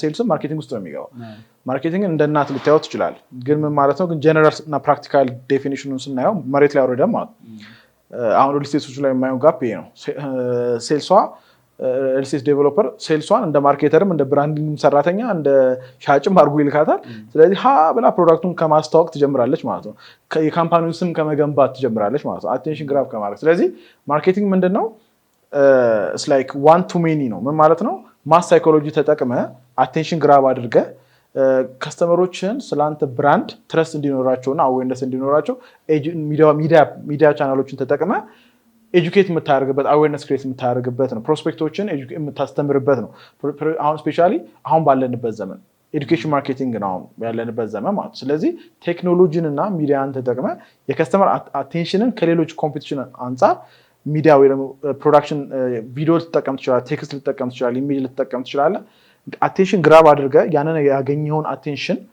መልሰ ታርጌት ኦዲየንስን ኤጁኬት የምታደርግበት 80% የሚሆነውን የሴልስ ፕሮሰስ ይባላል ያ ማለት ሴልስ ፕሮሰስ ማለት የማያውቅን ስትሬንጀር የማያውቅን ሰው ስለአንተ ፕሮዳክትና ምርት ወይም ስለአንተ ብራንድ የማያውቅን ሰው ከማያውቅ ሰው ወደ ገዢ መቀየር የሚባል ፕሮሰስ አለ እሱ በሳይንስ ቢያንስ 7 ሰዓት ይፈጃል ይባላል ያ ከስተመር ቢያንስ በተለያየ ቦታ ላይ አንተን እያየክ ስለአንተ ትረስት ቢልድ ማድረግ አለበት ቲቪ ላይ ላይክ ይችላል ሬዲዮ ላይ ላይክ ይችላል ቲክቶክ ላይ ፌስቡክ ላይ ዩቲዩብ ላይ በተለያየ ከዛ 11 ታች ፖይንቶች ቢያንስ 7-11 ይባላል ስለዚህ 7 hours ቢያንስ 11 ቦታዎች ላይ ታች ፖይንት ላይ አይቶክ ስለአንተ አዌር ሲሆን ከዛ በኋላ ይሄን ፕሮዳክት ለምን አልሞክረውም አይ ቲንክ ይሄን ፕሮዳክት በዚህ መልኩ ይሄን ችግር ይፈታልኛል ብሎ ልክ ስልክ ሲደውል ወይ ቢሮክ ሲመጣ ሴልሱ ተጀመረ ማለት ነው አየው ልክ ሴልሱ ሲመጣ ቀጠሮ ሲያስይዝ እስቲ ፒች አድርጉ በዚህ ሰርቪስ ጉዳይ እንዴት እንደምትረዳኝ መጥቼ እናወራ ሲል ወይ ደግሞ ፕሮዳክትን ላክልኝ ብሎ ወይ ዌብሳይት ላይ ገብቶ ወይ ዳይሬክት ደውሎ ኦርደር ሲያደርግ ከዛን ሰዓት ነው ሴልሶች የሚኖሩት ማለት ነው አሁን ሪል ስቴት ላይ ካየኸው የብራንዲንጉን የማርኬቲንግ ስራ ቀደም ባነሳሁት መሰረት የኤጁኬሽኑ ካለቀ በኋላ ደውለው እስቲ ያንን ሪል ስቴት ሎኬሽን አሳዩ ይሄን ቤት ብናየው ብለው ልክ ሴልሶች ሲቀበሏቸው ያ ሰዓት ሴልስ ፕሮሰሱ ጀመረ ስለዚህ 20% ሴልስ ናት ማለት ነው ስለዚህ ማርኬቲንግ ስራው ምንድነው ኦፕን ማድረግ ነው ክላይንቱ ያንተን ፕሮዳክት እና ምርት ያንተን ካምፓኒ ለአንተ ታርጌት ማርኬት አቴንሽን ግራብ በማድረግ እና ኤጁኬት በማድረግ 80% ዲፈረንት ተች ፖይንቶች ላይ ኦፕን ያደርጋል ስለዚህ ክሎዝ የማድረጉ ፕራይሲንግ ላይ ኔጎሺዬሽን ላይ ከዛ የቫሉውን በትክክል ፖዚሽን አድርጎ ፎሎ አፕ አድርጎ ክሎዝ የማድረጉ ስራ የሴልስ ይሆናል ማለት ነው ግን ይሄንን 80% ሳሰራ ሴልስ አምጥተ ደንበኛ አምጡልኝ ካልክ እብደት ነው ማለት ነው የማያው እብደት አሁን ኢትዮጵያ ውስጥ ይሄንን ነው እነዚህ ነገሮች የማርኬቲንግ ሲስተም ሳይዘረጋ ወይ በሴልስ ሲስተም ወይ አንተ ደንበኛን ይዘለት እንድትመጣ አይ ነው ትራዲሽናል ሲስተም ላይ በጨረታ ሲሰራ የነበረ አንድ ትራዲሽናል ባህላዊ የሆነ ካምፓኒ ሄደ እንደዚህ ይሄን ሲስተም በተነው ሊገባ አይችልም ምክንያቱም እሱ ሲሰራ የነበረው ጨረታ ላይ ወይ ደግሞ በሪፈራል ነው ወይ በሆነ ኮኔክሽን ነው ስለዚህ እንደዛ አይነት ቢዝነስ አይቀጥልም እንደዚህ አይነት ቢዝነስ የሚሰሩ ባህላዊ ነጋዴዎች በቀጣይ 5-10 ዓመታት አውት ኦፍ ቢዝነስ ነው የሚወጡት ብዙዎቹ ይሞታሉ ምንም የሚሞቱት አንድ የውጭ ካምፓኒዎች እየመጡ ነው ሪል ስቴት ዴቨሎፐሮች አሁን በቅርቡ ራሱ አሁን ጠቅላይ ሚኒስትራችን ያወራው ይሄንን ነው ሪል ስቴት ኦን እንዲያደርጉ ላንድ ኦን እንዲያደርጉ ወይም ደግሞ ሪል ስቴት ኦን እንዲያደርጉ ያንን ነገር የሚያመቻች ህጎች እየተመቻቹላቸው ነው ይዝደቅ አይዝደቅ አላውቅም ግን ኢቭን የሀገራችንም ሲስተም ለውጭ ኦፕን እየሆነ ነው ሪል ስቴት ላይ ሱፐርማርኬት ላይ ልትለው ትችላለህ ኢምፖርት ኤክስፖርት ላይ ልትለው ትችላለህ ቻይና ህንድ እንዲሁም ደግሞ ነጮች በመጡ ሰዓት በልምድ የምትሰራ ከሆነ ከገበያ ውጭ ትሆናለህ ይህንንም ነገር ደግሞ መርካቶ ላይ በቅርብ ጊዜ ቻይኖች አሳይተውናል አሁን ለምሳሌ ሸራተራ ላይ የተፈጠረውን ነገር ታውቃለህ አንተም ላይክ ቻይኖች መጥተው ለ3 ወር ለ6 ወር የማርኬቱን አጥንተው የተሻለ ከለርፉል የሆነ የሸራ ፕሮዳክት ይዘው መጥተው እዛ ሸራ ተራ ላይ መርካቶ ላይ ብዙ ነጋዴ ማሽኑን ሸጦ ፋብሪካውን ዘግቶ የወጣበት ታይም አለ። ስለዚህ ቀጣይ የሚኖረውን የቢዝነስ ጦርነት ባለማወቅ እና አይንን ጨፍኖ ባለ ብዥታ ውስጥ እራመዳለሁ የሚል ነጋዴ ያው ይጎዳል ማለት ነው ለማርኬት። በጊዜ ግቡ በሚለው መሪ ቃል መጓዛችን የስኬታችን ምንጭ ነው። የዛሬን ብቻ ሳይሆን የወደፊቱን ፍላጎቶን መረዳታችን ልዩነታችን ነው። በከተማችን ተወዳጅ ሰፈር ሳር ቤት ቫቲካን ኤምባሲ ጎን የሚገኘው ሳይታችን ላይ ዘመናዊ አፓርትመንቶችን እና ሱቆችን ሽያጭ ጀምረናል። የከተማው ግዙፍ ጂምናዚየምና የህፃናት መጫወቻ ከሀገርኛ እስከ ኤዥያ ምግቦች በአማራጭነት የሚያገኙበት ፉድ ኮርትም የዚሁ ሳይት አካል ነው። ከባለ አንድ መኝታ ጀምሮ የአፓርትመንት አማራጮች አሉን። ለአጭር ጊዜ በሚቆየው የማስታወቂያ ዋጋ ከ350,000 ብር ቅድመ ክፍያ ጀምሮ በሳር ቤት የሱቅ ባለቤትም መሆን ይችላሉ። ጀምቦሮ ሪል ስቴት በጊዜ ግቡ። አሁን ኢማጂን እነሱ ቻይኖች በዛን ሰዓት እንደውም አይ ቲንክ ወደ 10 ዓመት ገደማ ይሆናል እንደዚህ አይነት ነገር ሀፕን ያደረገው እኛ ማርካቶ በምንልበት ጊዜ ማለት ነው። ሶ ኢማጂን አሁን ደግሞ ማርኬቱ በተለይ እንዳልከው ወደ ሪል ስቴቱ ዓለም ላይ በኮንስትራክሽን ሴክተሩ ላይ ኦልሞስት በኮንስትራክሽኑ ላይ ቻይኖች አሁን በሰፊው እየሰሩ ይገኛሉ። ከነገና ደግሞ አሁን ህንዶች ይመጣሉ። በጣም ሳቹሬትድ እየሆነ ነው የሚመጣው። ኢምፖርት ኤክስፖርቱም ይኖራል እና አሊባባ እየገቡ ነው፣ አሊኤክስፕረስ እየገባ ነው። እንደነዚህ አይነት ችግሮች ይፈጠራሉ እና ማርኬቱ በጣም ሳቹሬትድ ሳይሆን በምን መልኩ ሰው መጠቀም አለበት ወይም ደግሞ መጠቀም አለበት ብለህ ሰጀስት የምታደርጋቸው ቲፖች ይኖራሉ? አለ ሞርታል ቲፕ ግን መጀመሪያ ማይንድ ሴት ነው። እኔ የማየው ነገር ግትርነት ያለው ግትርነትና አዳዲስ ነገሮችን የመሞከር ኤክስፐሪመንት የማድረግ ኦፕን ማይንድነስ የለም። አይገርምም? ይሄ ነገር ባይዘው እኛንም በኮንስትራክሽን ላይ በጣም ትልቁ ችግር እሱ ነው። በጣም ኦልሞስት ወደኋላ በጣም እየመለሰን ያለው በጣም እኔ ሁሌ አይምሮ ላይ በጣም የሚያሳዝነኝ ነገር እውነት ለመናገር እንደሆነ ታውቃለህ፣ አንድን ነገር ለመቀበል በተለይ ኮንስትራክሽን ላይ ሪስክ ያለው ቢዝነስ ስለሆነ በተለይ ግንባታ በምትልበት ሰዓት ላይ ራሱን የቻለ ሪስክ ስላለው ብዙ ሰው ያን አዲስ ነገር ሲመጣ አክሴፕት ለማድረግ በጣም ቴክስ ታይምን እና ኳሊቲን ማኔጅ አድርገህ ቀንሰልህ ታይምን አንድ የሆነ ፕሮጀክት ታይምን ቀንሶልህ መስራት የምችላቸው ነገሮች እያሉ በጣም ብዙ ሰው ከኮስትና ከታይም አንጻር ከኳሊቲ አንጻር መቀነስ እየቻለ ፎከስ ማድርጎ እዛ ነገር ላይ መስራት አይችልም። ሰው ሁሉ የሚጓዘው መሀንዲሱን በል ከነገናም ደግሞ አሰሪውን ብትል የሚጓዘው ዘሴም መንገድ ነው፣ ዳይሬክሽን ማለት ነው። ይህንን ለማለት ያው ሜይ ቢ ቴክኒካል ነክ ነገሩን ላታውቁት ትችላለህ። ፖስቴሽን የሚባል ቴክኖሎጂ አለ ሀገራችን ላይ እና ፖስቴሽን ቴክኖሎጂ ማለት የድሮ ንግድ ባንክ ውስጥ በስንት ዓመተ ምህረት እንደሆነ አላውቅም፣ ብቻ ረጅም ዓመት ሆኖታል። ክቡ ንግድ ባንክ ሜይ ቢ የምታውቀው ከሆነ አምባሳደር ጋር ያለው ማለት ነው። እሱ የተጀመረውን በፖስቴሽን ፖስቴሽን ማለት ኦልሞስት ፎር ሴንቸሪስ የነበረ ቴክኖሎጂ ነው። ከኮስት ዋይዝ አንጻር በምታይበት ሰዓት ላይ 20% ኮስት ይቀንሳል ከግንባታ ኦቨርኦል ኮንስትራክሽን ኮስት ማለት ከስትራክቸር የህንፃው ስኬለተን ሲሰራ ያ ኦልሞስት 40 ምናምን ዓመት ቆይቶ ከእንደገና አሁን የተጀመረው። እንደዛም ሲጀመር ራሱ በጣም ብዙ ሬዚስታንስ አለው። በጣም ብዙ ሰው ሬዚስት ያደርጋል እና አዲስ ነገርን አክሴፕት የማድረግና ይሄ ያልከው ግትርነት አለ ማለት ኮምፕሊትሊ ሁሉም ቦታ ላይ ያለ ነገር ነው። እኔ እግዚአብሔር ይመስገን ከኢንተርናሽናል ክላይንቶች ጋር ፎከስ አድርጌ ነው የሰራሁት እና ከተመረጡ ከኔ ማርኬቲንግ ገብቷቸው ኢንቨስት ለማድረግ በጀት መድበው የማርኬቲንግ እና የብራንዲንግ ጥቅሙ ገብቷቸው ከሚንቀሳቀሱ ኢትዮጵያ ድርጅቶች ጋር ብቻ ነው መስራት የምንፈልገው የምሰራው። ግን ያው ሰርቫይቭ ማድረግ ደግሞ የሚፈልግ ነጋዴም ወይ ቢዝነስ ኦነር ካለ በተለመደው አካሄድ መሄድ እንደማያዋጣ አሁን ያለውን የንግድ ኢንቫይሮንመንት ለውጥ ሁላችንም ማየት እንችላለን። ድሮ በጣም ሆድ ይብሰኝ ነበር በእውቀት ለመስራት ኢትዮጵያ ውስጥ ስትጥር እዚህ እውቀት ምን ያደርጋል ማርኬቲንግ ቢዝነስ ምናምን እያለ የሚያጣጥል ነጋዴ ነበር ብዙ ጊዜ የማገኘው ማለት ነው። ምክንያቱም ኦልሬዲ በትራዲሽናል እና በባህላዊ ሲስተም እርስ በርስ ባለው ሲስተም ውስጥ በብር ጡንቻውና ደረቱ ስለፈረጠመ በጊዜ ሂደት ውስጥ የሚመጣውን ለውጥ አይቶ ራሱን አዳፕት ለማድረግ ፍላጎት የለውም። እንዴት ነው አሁን ለጠገበ ወይ ደግሞ በደንብ ምግብ በልቶ ለጠገበ አንድ ሰው ተጨማሪ ሳህን ምግብ ይዘለት ብትሄድ በቃ ጠግቧል ያ ሰውዬ ምግቡን ሊበላላ አይችልም። ስለዚህ አሁን ጊዜው ተለውጦ ግን በቅርብ ጊዜ ዛሬ 10 ዓመት እንዳልከው 10 ዓመት እንኳን ቢሆን 8 ዓመት በፊት ሪሴት ላይ የሚሰራ አንድ ሰው ነበርና እንደዚህ እያወራው በቃ ብዙ ያው እኔ ፓሽኔት ስለሆነ ማርኬቲንግ ቢዝነስ ሲስተም በቃ ቢዝነስን በሲስተም በስትራቴጂ ልክ እንደ ውጭ ሀገር እንደ ጀነራል ሞተርስ እንደነ አፕል እንደነ ቴስላ ወይ ደግሞ እንዳሉ ትልልቅ ኮርፖሬቶች ለምንድን ነው በቃ በሲስተም የማንመራው? ምን ማለት ነው? ለምሳሌ ሰራተኛን አማረን ወይ ደግሞ ሰራተኛን ሳናሰለጥን የሆነ ነገር ኤክስፔክት እናደርጋለን።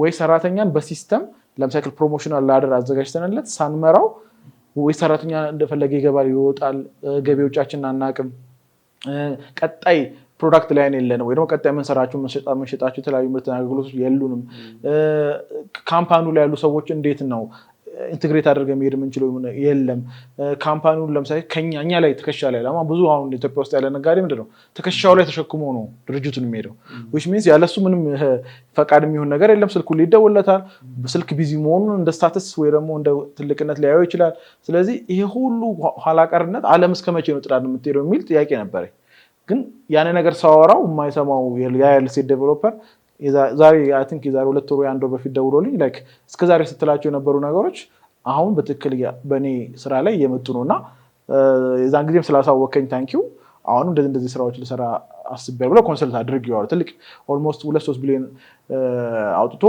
ሪል ስቴት ላይ የሚሰራ ሰው ነውና ያንን ኮንሰልት አድርጌዋለሁና ምን ልፈልጌ ነው በቃ አሁን ዘመኑ የኖሌጅ ወርከር ነው በእውቀት የሚሰሩ ሰዎች ግን እውቀት ሲባል የዩኒቨርሲቲ የፕሮፌሰርነት እውቀት ሳይሆን መሬት ላይ ወርዶ እሴትና ቫልዩ ክሬት ማድረግ የሚችል እውቀት ማለት ነው ለምሳሌ ያክል አሁን እናንተ ላይ ለምሳሌ ያክል ትልቁ የምትከፍለው የኮንስትራክሽን ላይ የእጅ ባለሙያ ምንድን ነው ለየትኛው ባለሙያ ነው የምትከፍለው ትልቁን ገንዘብ እንደ ኮንትራክተር ማለት ያለው ያው ማለት የቼኑ በጣም ሰፊ ነው እና ስትራክቸር ጀነራሊ ኤግዛምፕል ወሰጣው ለፕሮጀክት ማናጀር ትልቁን ክፍያ ይከፈላል አሁን ሌሎችም አሉ ለማናጀሮች ይከፈላል ለብዙ ቦታዎች ላይ በሙያ ደረጃ በሙያ ቴክኒካል በቃ ፕሮጀክት ማናጀር ትልቁ የሚባለው ፕሮጀክት ማናጀር ሳይት ላይ የሚሰራው ማለት ነው በጣም ትክክል ዊል ዱራንት የሚባል ሂስቶሪያን አለና ለ50 ዓመት ሂስትሪን አጥንቶ ኦልሞስት እጅግ በጣም ላምብቤ ልጨርስ ብትሉ መጽሐፉ እንደ 10 ዓመት ሊፈጅ ይችላል የጻፋቸው ቮሊዩም ማለት ነው ዘ ስቶሪ ኦፍ ሲቪላይዜሽን የሚባል መጽሐፍ አለና እዛ ላይ ያስቀመጠው ምንድነው ራሱን ማኔጅ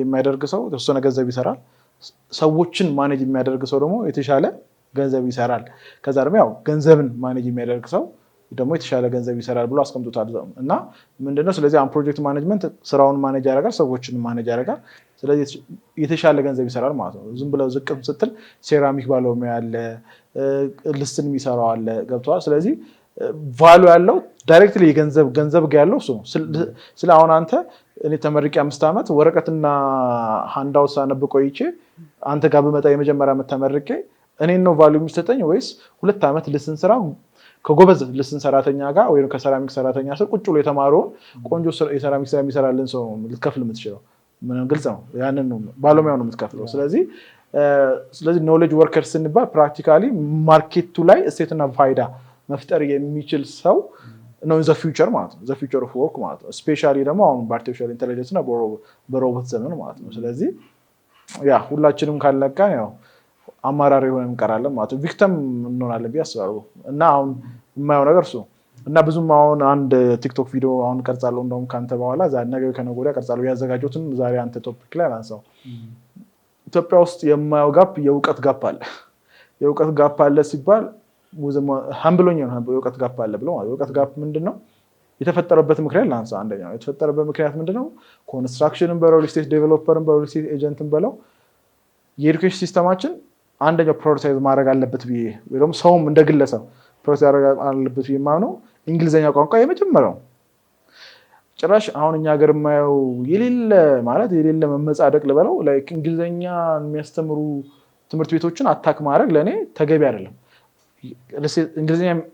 እንግሊዘኛ ላይ ፎከስ የሚያደርጉ ትምህርት ቤቶችን አታክ ከማድረግ አማርኛን ኢንቴግሬት እንዲያደርጉ ኢንከሬጅ ማድረግ ይችላል ወይ ሌላም የሀገራችንን ቋንቋዎች የብሔረሰብ ቋንቋዎችን ኢንቴግሬት ማድረግ ይችላል ግን ስቲል ወደንም ጠላንም ከአንደኛ ክፍል ከዜሮ ጀምሮ እንግሊዘኛ ነው መማር ያለባቸው ለምን ሲባል የዓለማችን እውቀት ተጽፎ ያለው ከዚህም በኋላ የሚጻፈው በእንግሊዘኛ ነው ስለዚህ ጎግል ላይ ደግሞ ቻትጂፒቲ ላይ ገብተው ጽፈው የሆነ ነገር ሪሰርች አድርገው ዩቲዩብ ላይ ገብተው ጽፈው ያንን ኢንፎርሜሽን ቶሎ ከሽ ካላረጉት ዓለም ጥላን ነው የምትሄደው ገብቷል ለምሳሌ እዚህ ውስጥ አሁን የኛ ቲሞች አሉ ኤዲተሮች አሉ ካሜራማኖች አሉ እንግሊዘኛ የማያውቅ አንድ ኤዲተር ዩቲዩብ ላይ አዲስ የኤዲቲንግ ቴክኒክ ሲለቀቅ ሪሰርች አድርጎ አንብቦ ያችን ኤዲቲንግ ቴክኒክ ካላስገባና ካለው ትሬንድ ጋር ካልሄደ ማደግ አይችልም በደሞዝ ማደግ አይችልም በክፍያ ማደግ አይችልም ስለዚህ የመጀመሪያው ነገር የእውቀት ጋፓችን ለመቀነስ ቋንቋን ከምንም በላይ ትኩረት ሰጥተን እንትን ለምን መሰላችሁ እኔ በህይወቴ ላይ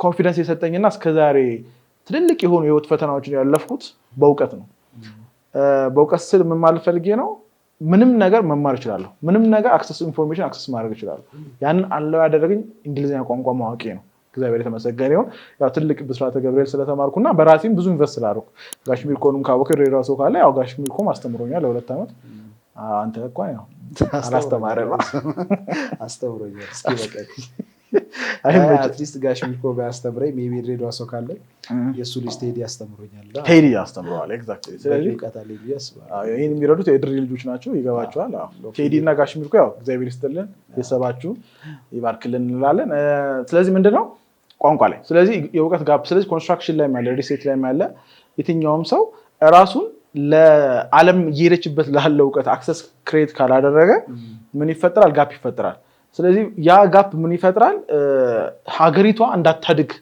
ጋፕ ይፈጥራል ምክንያቱም አንተ አሁን ኮንስትራክሽን ላይ ነገ ቻይና ሄደ የተሻለ የኮንስትራክሽን ማቴሪያል የተሻለ ሪል ስቴት ኤፊሺየንትሊ ቤትና ፎቆች የሚገነቡበትን ቴክኖሎጂ ይዘህ የምትመጣው ምንድነው ሄደ ያው ቻይኖች ቋንቋ ስለሚችሉ ቻይናኛ ብቻ ጥሩ ነው ካልቻለ ግን ቢያንስ በእንግሊዝኛ ተግባብተህ ያለውን ነገር አንደርስታንድ አድርገህ ይዘህ ትመጣለህ እዚህ ያለው ደግሞ ያን ነገር ተውሎ ተቀብሎ ለምሳሌ አሁን በመንግስት ትልልቅ ኤጀንሲዎች ላይ ሊሆን ይችላል በግለሰብ ላይ የሆነ ሶፍትዌር ቢሉ ተደርጎ ቶሎ ኢንቲግሬት የሚሆነው ለምንድን ነው ሶፍትዌሩን ወይ በቋንቋው በእንግሊዝኛ ቋንቋው በትክክል አንደርስታንድ አድርጎ ያን ነገር ኢንቲግሬት ማድረግ ስላልቻለ ነው ስለዚህ ሁላችንም አሁን ያለነው የኢንፎርሜሽን ዘመን ሳይሆን የኖሌጅ ወርከር ዘመን ስለሆነ የቋንቋ ጋፓችንን ሁላችን ፊል ካደረግን ሌላው ምንድነው ቀጣይ ኦፖርቹኒቲ ሁሉ ነገር አክሰስ አለን እዚህ ቁጭ ብለን ሃርቫርድ ላይ የሚለቀቁ ክላሶችን በነፃ መውሰድ እንችላለን እዚህ ቁጭ ብለን አሜሪካ ውስጥ ካል እኔ ቃል መገባለ ማለት ነው አሜሪካ ውስጥ ካል አንድ ነጭ በላይ የእውቀት አክሰስ አለኝ ራሴ ክሬት ያደረኩት ላለፉት 10 ዓመታት ማለት ነው ምንም ነገር መማር ብቻ ሳይሆን ብዙ ላይክ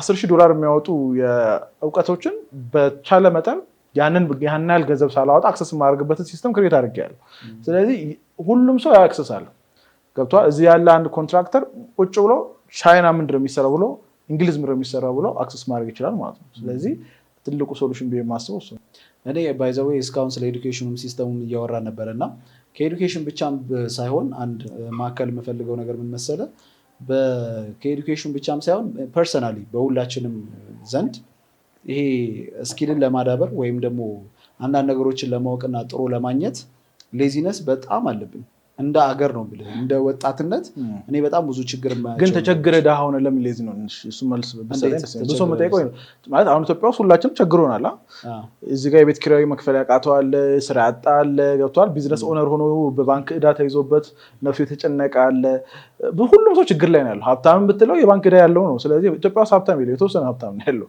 ሁሉም ሰው የራሱ የሆነ ሀብታም ብትለው ቆንጆ መኪና እየነዳ ትልቅ የባንክ ዕዳ ተከሻው ላይ ተጭኖበት የሚሄድ ነው ዝም ብሎ ጀስት ላይክ አክት ያደረጋ ስታተስ ሲግናል ያደረገ ሊሆን ይችላል ስለዚህ ሁሉም የተቸገረበት ሀገር ላይ ለምን ስንፍና መጣ የሚለው ራሱን ጥያቄ ሆኖብኛል እኮ ይሄኛውን ጥያቄ ምንድነው መሰለ ፐርሰናሊ አሁን ምንድነው መሰለ እኛ ሀገር ላይ ሆነን ሳይሆን ወጣ ስትል የምታየው ነገሮች በጣም ብዙ ጋፕ እንዳለን ከዓለም ጋር ታየዋለህ በስልጣኔም በለው በብዙ ነገሮች በተለይ እንደው አሁን ስልጣኔ ስትላው እንደ የተሻለ ነገር እንደው እኛ ሀገር ላይ ስልክ ምናምን ነገር ወደ ኢትዮጵያ ውስጥ ሊገባ ይችላል ብለህ ታስባለህ በሌሎች ነገሮች ጋር ግን ምንድነው የሆነ ስልጣኔ ብለህ በምታስብበት ሰዓት ላይ በጣም ብዙ ነገር ላይ ወደኋላ በጣም ይሄ ምንድነው ኢንተረስቱ ስለሌለ ነው ብዙዎቹ እኔ አሁን ብዙ ጊዜ ምንድነው መሰለ ኤዱኬሽኑ ላይ ብቻ የሆነ እንትን ማለት አልፈልግም ከራሳችንም ችግር አለብን ብዬ ስለማስብ ነው እኔ አሁን ስራ ለመቅጠር በምፈልግበት ሰዓት ላይ እኔ ጋር ለመቀጠር የሚመጡ ኢንጂነሮች አሉ ከሲቪ አንፃር በስነ ሰዓት እንኳን ሲቪያቸውን ሰርተው አይመጡም ትክክል ነው ታውቃለህ ማለት እኔ አሁን ዲግሪ ጂፒኤ ማይበትን ጊዜ ልነግርህ አልችልም እኔ ቲሞች ውስጥ ዲግሪያቸውን እንኳን አይቼ የቀጠርኩበትን ሞመንት አላስታውሰውም ምንድነው ይሄንን ላደርግ ሱሩ ታይም ያደረገኝ ነገር ምንድነው ፕሮፌሽናል ሲቪ አይሰሩም ነው ቢያንስ ፕሮፌሽናል እንኳን ሰተህ እንዴት ነው መሰለ የምትበላበት ቦታ እስከሆነ ድረስ ጊዜ ሰተህ መስራት ያለብህ ነገሮች አሉ ዴዲኬትድ መሆን ያለብህ እኔም የገጠመኝ ነገር ነው ኦፍ ኮርስ ብዙ ነገርም ይገጥመናል እኮ ይሄ እኮ ሲምፕሉ ነው እና ከኛም ትልቁ ችግር ብዬ የማስበው ስኪላችንን ለማዳበር በጣም ሌዚ ነን ብዬ አስባለሁ እና ሁሌም ነገሮች ላይም ኮምፕሌን የምናደርግባቸው ትልቁ ችግር ከራሳችን መጀመሪያ እንነሳም ብዬ አስባለሁ እና ከራስ ሲጀመር ሻወር ስንወስድ ከራሳችን እስከሆነ ድረስ ከራስ ጀመረን ምን ጊዜም ራሳችን እያጠራን ነው የምንሄደው እና አንድ ይሄንንም ማከል እፈልጋለሁ ብዬ ይሄ ምክር ምናምን ሳይሆን ያው ሪያሊቲ ነው ያወራነው እንግዲህ ፕሮግራማችንን በጣም እንደወደዳችሁት ምንም ጥርጥር የለኝም እንግዲህ ፕሮግራማችን በዛ ያበቃም ከቢጸ ተስፋዬ ጋር የነበረን ቆይታ በጣም ጥሩ ኤጁኬትድ እንደሆናችሁና በደንብ ጥሩ ነገር እንዳገኛችሁበት ምንም ጥርጥር የለኝም አንድ ማስታወቂያ አይተን ተመልሰን እንምጣ። በጊዜ ግቡ በሚለው መሪ ቃል መጓዛችን የስኬታችን ምንጭ ነው። የዛሬን ብቻ ሳይሆን የወደፊቱን ፍላጎቶን መረዳታችን ልዩነታችን ነው። በከተማችን ተወዳጅ ሰፈር ሳር ቤት ቫቲካን ኤምባሲ ጎን የሚገኘው ሳይታችን ላይ ዘመናዊ አፓርትመንቶችን እና ሱቆችን ሽያጭ ጀምረናል። የከተማው ግዙፍ ጂምናዚየምና የህፃናት መጫወቻ ከሀገርኛ እስከ ኤዥያ ምግቦች በአማራጭነት የሚያገኙበት ፉድ ኮርትም የዚሁ ሳይት አካል ነው። ከባለ አንድ መኝታ ጀምሮ የአፓርትመንት አማራጮች አሉን። ለአጭር ጊዜ በሚቆየው የማስታወቂያ ዋጋ ከ350,000 ብር ቅድመ ክፍያ ጀምሮ በሳር ቤት የሱቅ ባለቤትም መሆን ይችላሉ። ጀምቦሮ ሪል ስቴት በጊዜ ግቡ። እንኳን ደህና መጣችሁ እንግዲህ በድጋሚ ማለት እንፈልጋለን። እንግዲህ የነበረን ቆይታ ከቢጸ ተስፋዬ ጋር በዚሁ የሚቀጥል ይሆናል። እንግዲህ ቢጸ ስለ ፐርሰናል ብራንዲንግ እናወራ እስቲ። ብዙ አንዳንድ ሪል ስቴቶች ላይ ወይም ደግሞ አሁን በእኛ በኮንስትራክሽን ሴክተር ላይ ፐርሰናል ብራንዲንግ ብለን ስንነሳ ብዙ ሰው የለውም እና እኔ ፐርሰናሊ እንደ ባክቦንም ሆነ ከኋላ የሆነ ፐርሰናሌን እንድገነባ ዛሬ ያያ ኮንስትራክሽን የደረሰበት ደረጃ በሶሻል ሚዲያ ላይ ኢንፍሉዌንስ ያደርጋል። ቲክቶክ ላይ ያለን፣ ዩቲዩብ ላይ የተለያዩ ሊንክዲን ላይ ያለን፣ በተለያዩ ቦታዎች ላይ ኢንፍሉዌንስ ለማድረግ በተቻለን አቅም እየሞከርን ነው እና አዲስ ነገር ምን አለ ሴክተሩ ላይ ምን እየተሰራ ነው የሚሉትን በየጊዜው ስሩ ታይም እንግዲህ እያደግን የምንገኝ ድርጅት ነው ብዬ አስባለሁ እና እንደኔ አይነት ማደግ የሚፈልጉ ሰዎች ይኖራሉ ብዬ አስባለሁ። ምንም ጥርጥር የለውም እና ብዙ ጊዜ ኮንስትራክሽን እየተሰራ ያለበት መንገድ ምንድነው? ትራዲሽናል በሆነ ወይ በጨረታ በሪፈራል በእንደዚህ አይነት መንገዶች ናቸው እና በፐርሰናል ብራንዲንግ ላይ እኔ በጣም ስለጠቀመኝ ወደ ስራው ዓለምም እንድቀላቀል እና ረጅም ጊዜ ሰስቴን አድርጌ እንድቆይ ያደረገኝ ያው ፐርሰናል ብራንዲንግ ላይ በመስራቴ ነው እና ስለዚህ ነገሮች ምን አክለ ልትለኝ ትችላለህ? ወይም ደግሞ ለሰዎችን በኮንስትራክሽን ሴክተር ላይ ያሉ ሰዎችን በምን መልኩ ሰፖርት ሊያደርጋቸው ይችላል ብለህ ታስባለህ? ቆንጆ ጥያቄ ነው። አንድ ሪያሊቲ ማለት ሪል ስቴት ዴቨሎፐር ሊሆኑ ይችላሉ፣ ሪል ስቴት ኤጀንት ሊሆኑ ይችላሉ። ከዚህ በኋላ አላማችን ላይ ኢትዮጵያ ውስጥም ጨምሮ ማለት ነው ሰርቫይቭ የሚያደርጉ 2 ወይም 3 አይነት ቢዝነሶች ናቸው። ፐርሰናል ብራንድ ያላቸው፣ ኮርፖሬት ብራንድ አላልኩ። ያ ማለት ምን መሰላችሁ? ለምሳሌ ኢትዮጵያ ውስጥ ምን ልንለው እንችላለን? ትልቅ ኮርፖሬት ብራንድ ያለው ለምሳሌ ቀስተ ዳመናን በሉት ወይ ኮካኮላን በለው ፔፕሲን በለው ሚድሮክን በሉት አራዳ ቢራን በለው ብቻ ምንም አይነት ትልልቅ ብላችሁ ብራንድ ብላችሁ የምታስቧቸው ትልልቅ ካምፓኒዎች ኢን ዘ ፊውቸር የሆነ ፌስ ወይ ደግሞ ፐርሰናል ብራንድ ለምሳሌ ሞዴል ቀጥረው ሊሆን ይችላል ወይ ራሱ ሲኦ ፋውንደሩ ፐርሰናል ብራንዱን ቢውልድ ካላረገ በጣም ሳቹሬት ነው የሚያደርገው ማለት ነው። ስለዚህ ፐርሰናል ብራንድ ወይ ደግሞ ኮርፖሬት ብራንድ የፐርሰናል ብራንድ ላይ አላይን አድርጎ የማይሰራ ከሆነ ኢን ዘ ፊውቸር ሰርቫይቭ ማድረግ አይችልም። ለምክንያቱም ሁሉ ነገር ኤአይ ሪፕሌስ ስለሚያደርገው ማለት ነው አንደኛ። ሁለተኛ ነገር ደግሞ ሰዎች ቱ ማች የሆነ አሁን አንድ በወጣ ጥናት የሰው ልጅ በቀን ከ3 እስከ 10 ሺህ ማስታወቂያ ያል which means እስቲ ቁጥሩ ሁላችሁም ራሳችንን እንመዝን። ቲክቶክ ላይ ስንት ማስታወቂያ ይመጣልን? ቲክቶክ ላይ ስንት የማስታወቂያ አይነቶች የሚደረደሩት? ፌስቡክ ላይ፣ ቲቪ ቤስ ላይ በለው፣ ቲቪ ላይ በለው፣ ሬዲዮ ላይ በለው፣ ቢልቦርድ በለው ቱ ማች የሆነ የሰዎችን አቴንሽን ዲስትራክት የሚያደርጉ ማርኬቱ በእያንዳንዱ ፊልድ ላይ ሳቹሬት እያደረገ ነው። ስለዚህ ሪል ስቴት ዴቨሎፐር ከሆኑ ሪል ስቴት ኤጀንት ከሆኑ በየትኛውም ቢዝነስ ላይ ቢዝነሳቸውን ወይ ደግሞ ብራንዳቸውን ቢውልድ ሲያደርጉ የማያቋርጥ የከስተመር ፍሰትን ማግኘት ከፈለጉ ደንበኛን እንደ ማግኔት ስበው ማምጣት ከፈለጉ ለድርጅታቸው ሲኦ እና ፋውንደር ከሆነ ፐርሰናል ብራንዱ ወይ ሊንክድን ላይ ወይ ዩቲዩብ ላይ ወይ ቲክቶክ ላይ ቢውልድ ማድረግ ግዴታ ነው። አማራጭ ራሱ አይደለም፣ ግዴታ ነው። ሁለተኛ ደግሞ ከስተመርን በቀላሉ አትራክት አድርገው ስፔሻሊ አሁን ያለንበት የትረስት ሪሴሽን ይባላል። ሰዎች አንተን ለምሳሌ ፐርሰናል ብራንድ ባይኖር ያያ ኮንስትራክሽንን ቢውልድ ባናረገው ምንድን ነው የሚፈጠረው? አንተ የሆነ ፕሮጀክት ለመስራት የሆነ ቦታ እንደ ሴልስ ሆነ ወይ ደግሞ ሴልስ ቲሞችን ልከህ እንደዚህ ያያ ኮንስትራክሽን እንባላለን ይህን ስራ ብንሰራው ስታ አንተ ማንን ነው የምትባለው? ለምን ምን ሰርተሃል ነው የምትባለው? ገና ይጠይቁሃል ምን ሰርተሃል።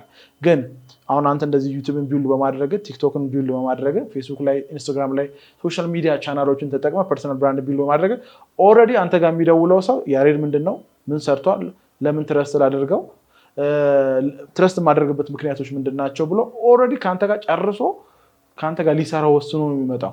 ስለዚህ ያቺ 80% ቅድም ያወራናት የማርኬቲንግ ስቴጅ ጨርሶ ለሴልስ እና ለኔጎሽዬሽን ለፕራይሲንግ ለፕሮፖዛል ነው የሚመጣው ማለት ነው። ስለዚህ ሶሻል ሚዲያ ማርኬቲንግን እንደ ቱል መጠቀም ካልቻሉ ሰርቫይቭ የማድረግ ወይ ደግሞ ገንዘብ የማግኘት ድርጅታቸውን ትርፋማ የማድረግ እንዲሁም ደግሞ እንደ ቢዝነስም እንደ ግለሰብም ሰርቫይቭ አድርጎ ብዙ ቤት ለመሸጥ ሊሆን ይችላል ሪል ስቴት ላይ ሳቹሬት ያደረገው ማርኬት ሰብሮ ለመውጣት ሶሻል ሚዲያ ማርኬቲንግ በፐርሰናል ብራንድ ጋር ታጅቦ አብሮ ካልቻለና ቢውልድ ማድረግ ካልቻሉ ከባድ ነው የሚሆነው ማለት ነው።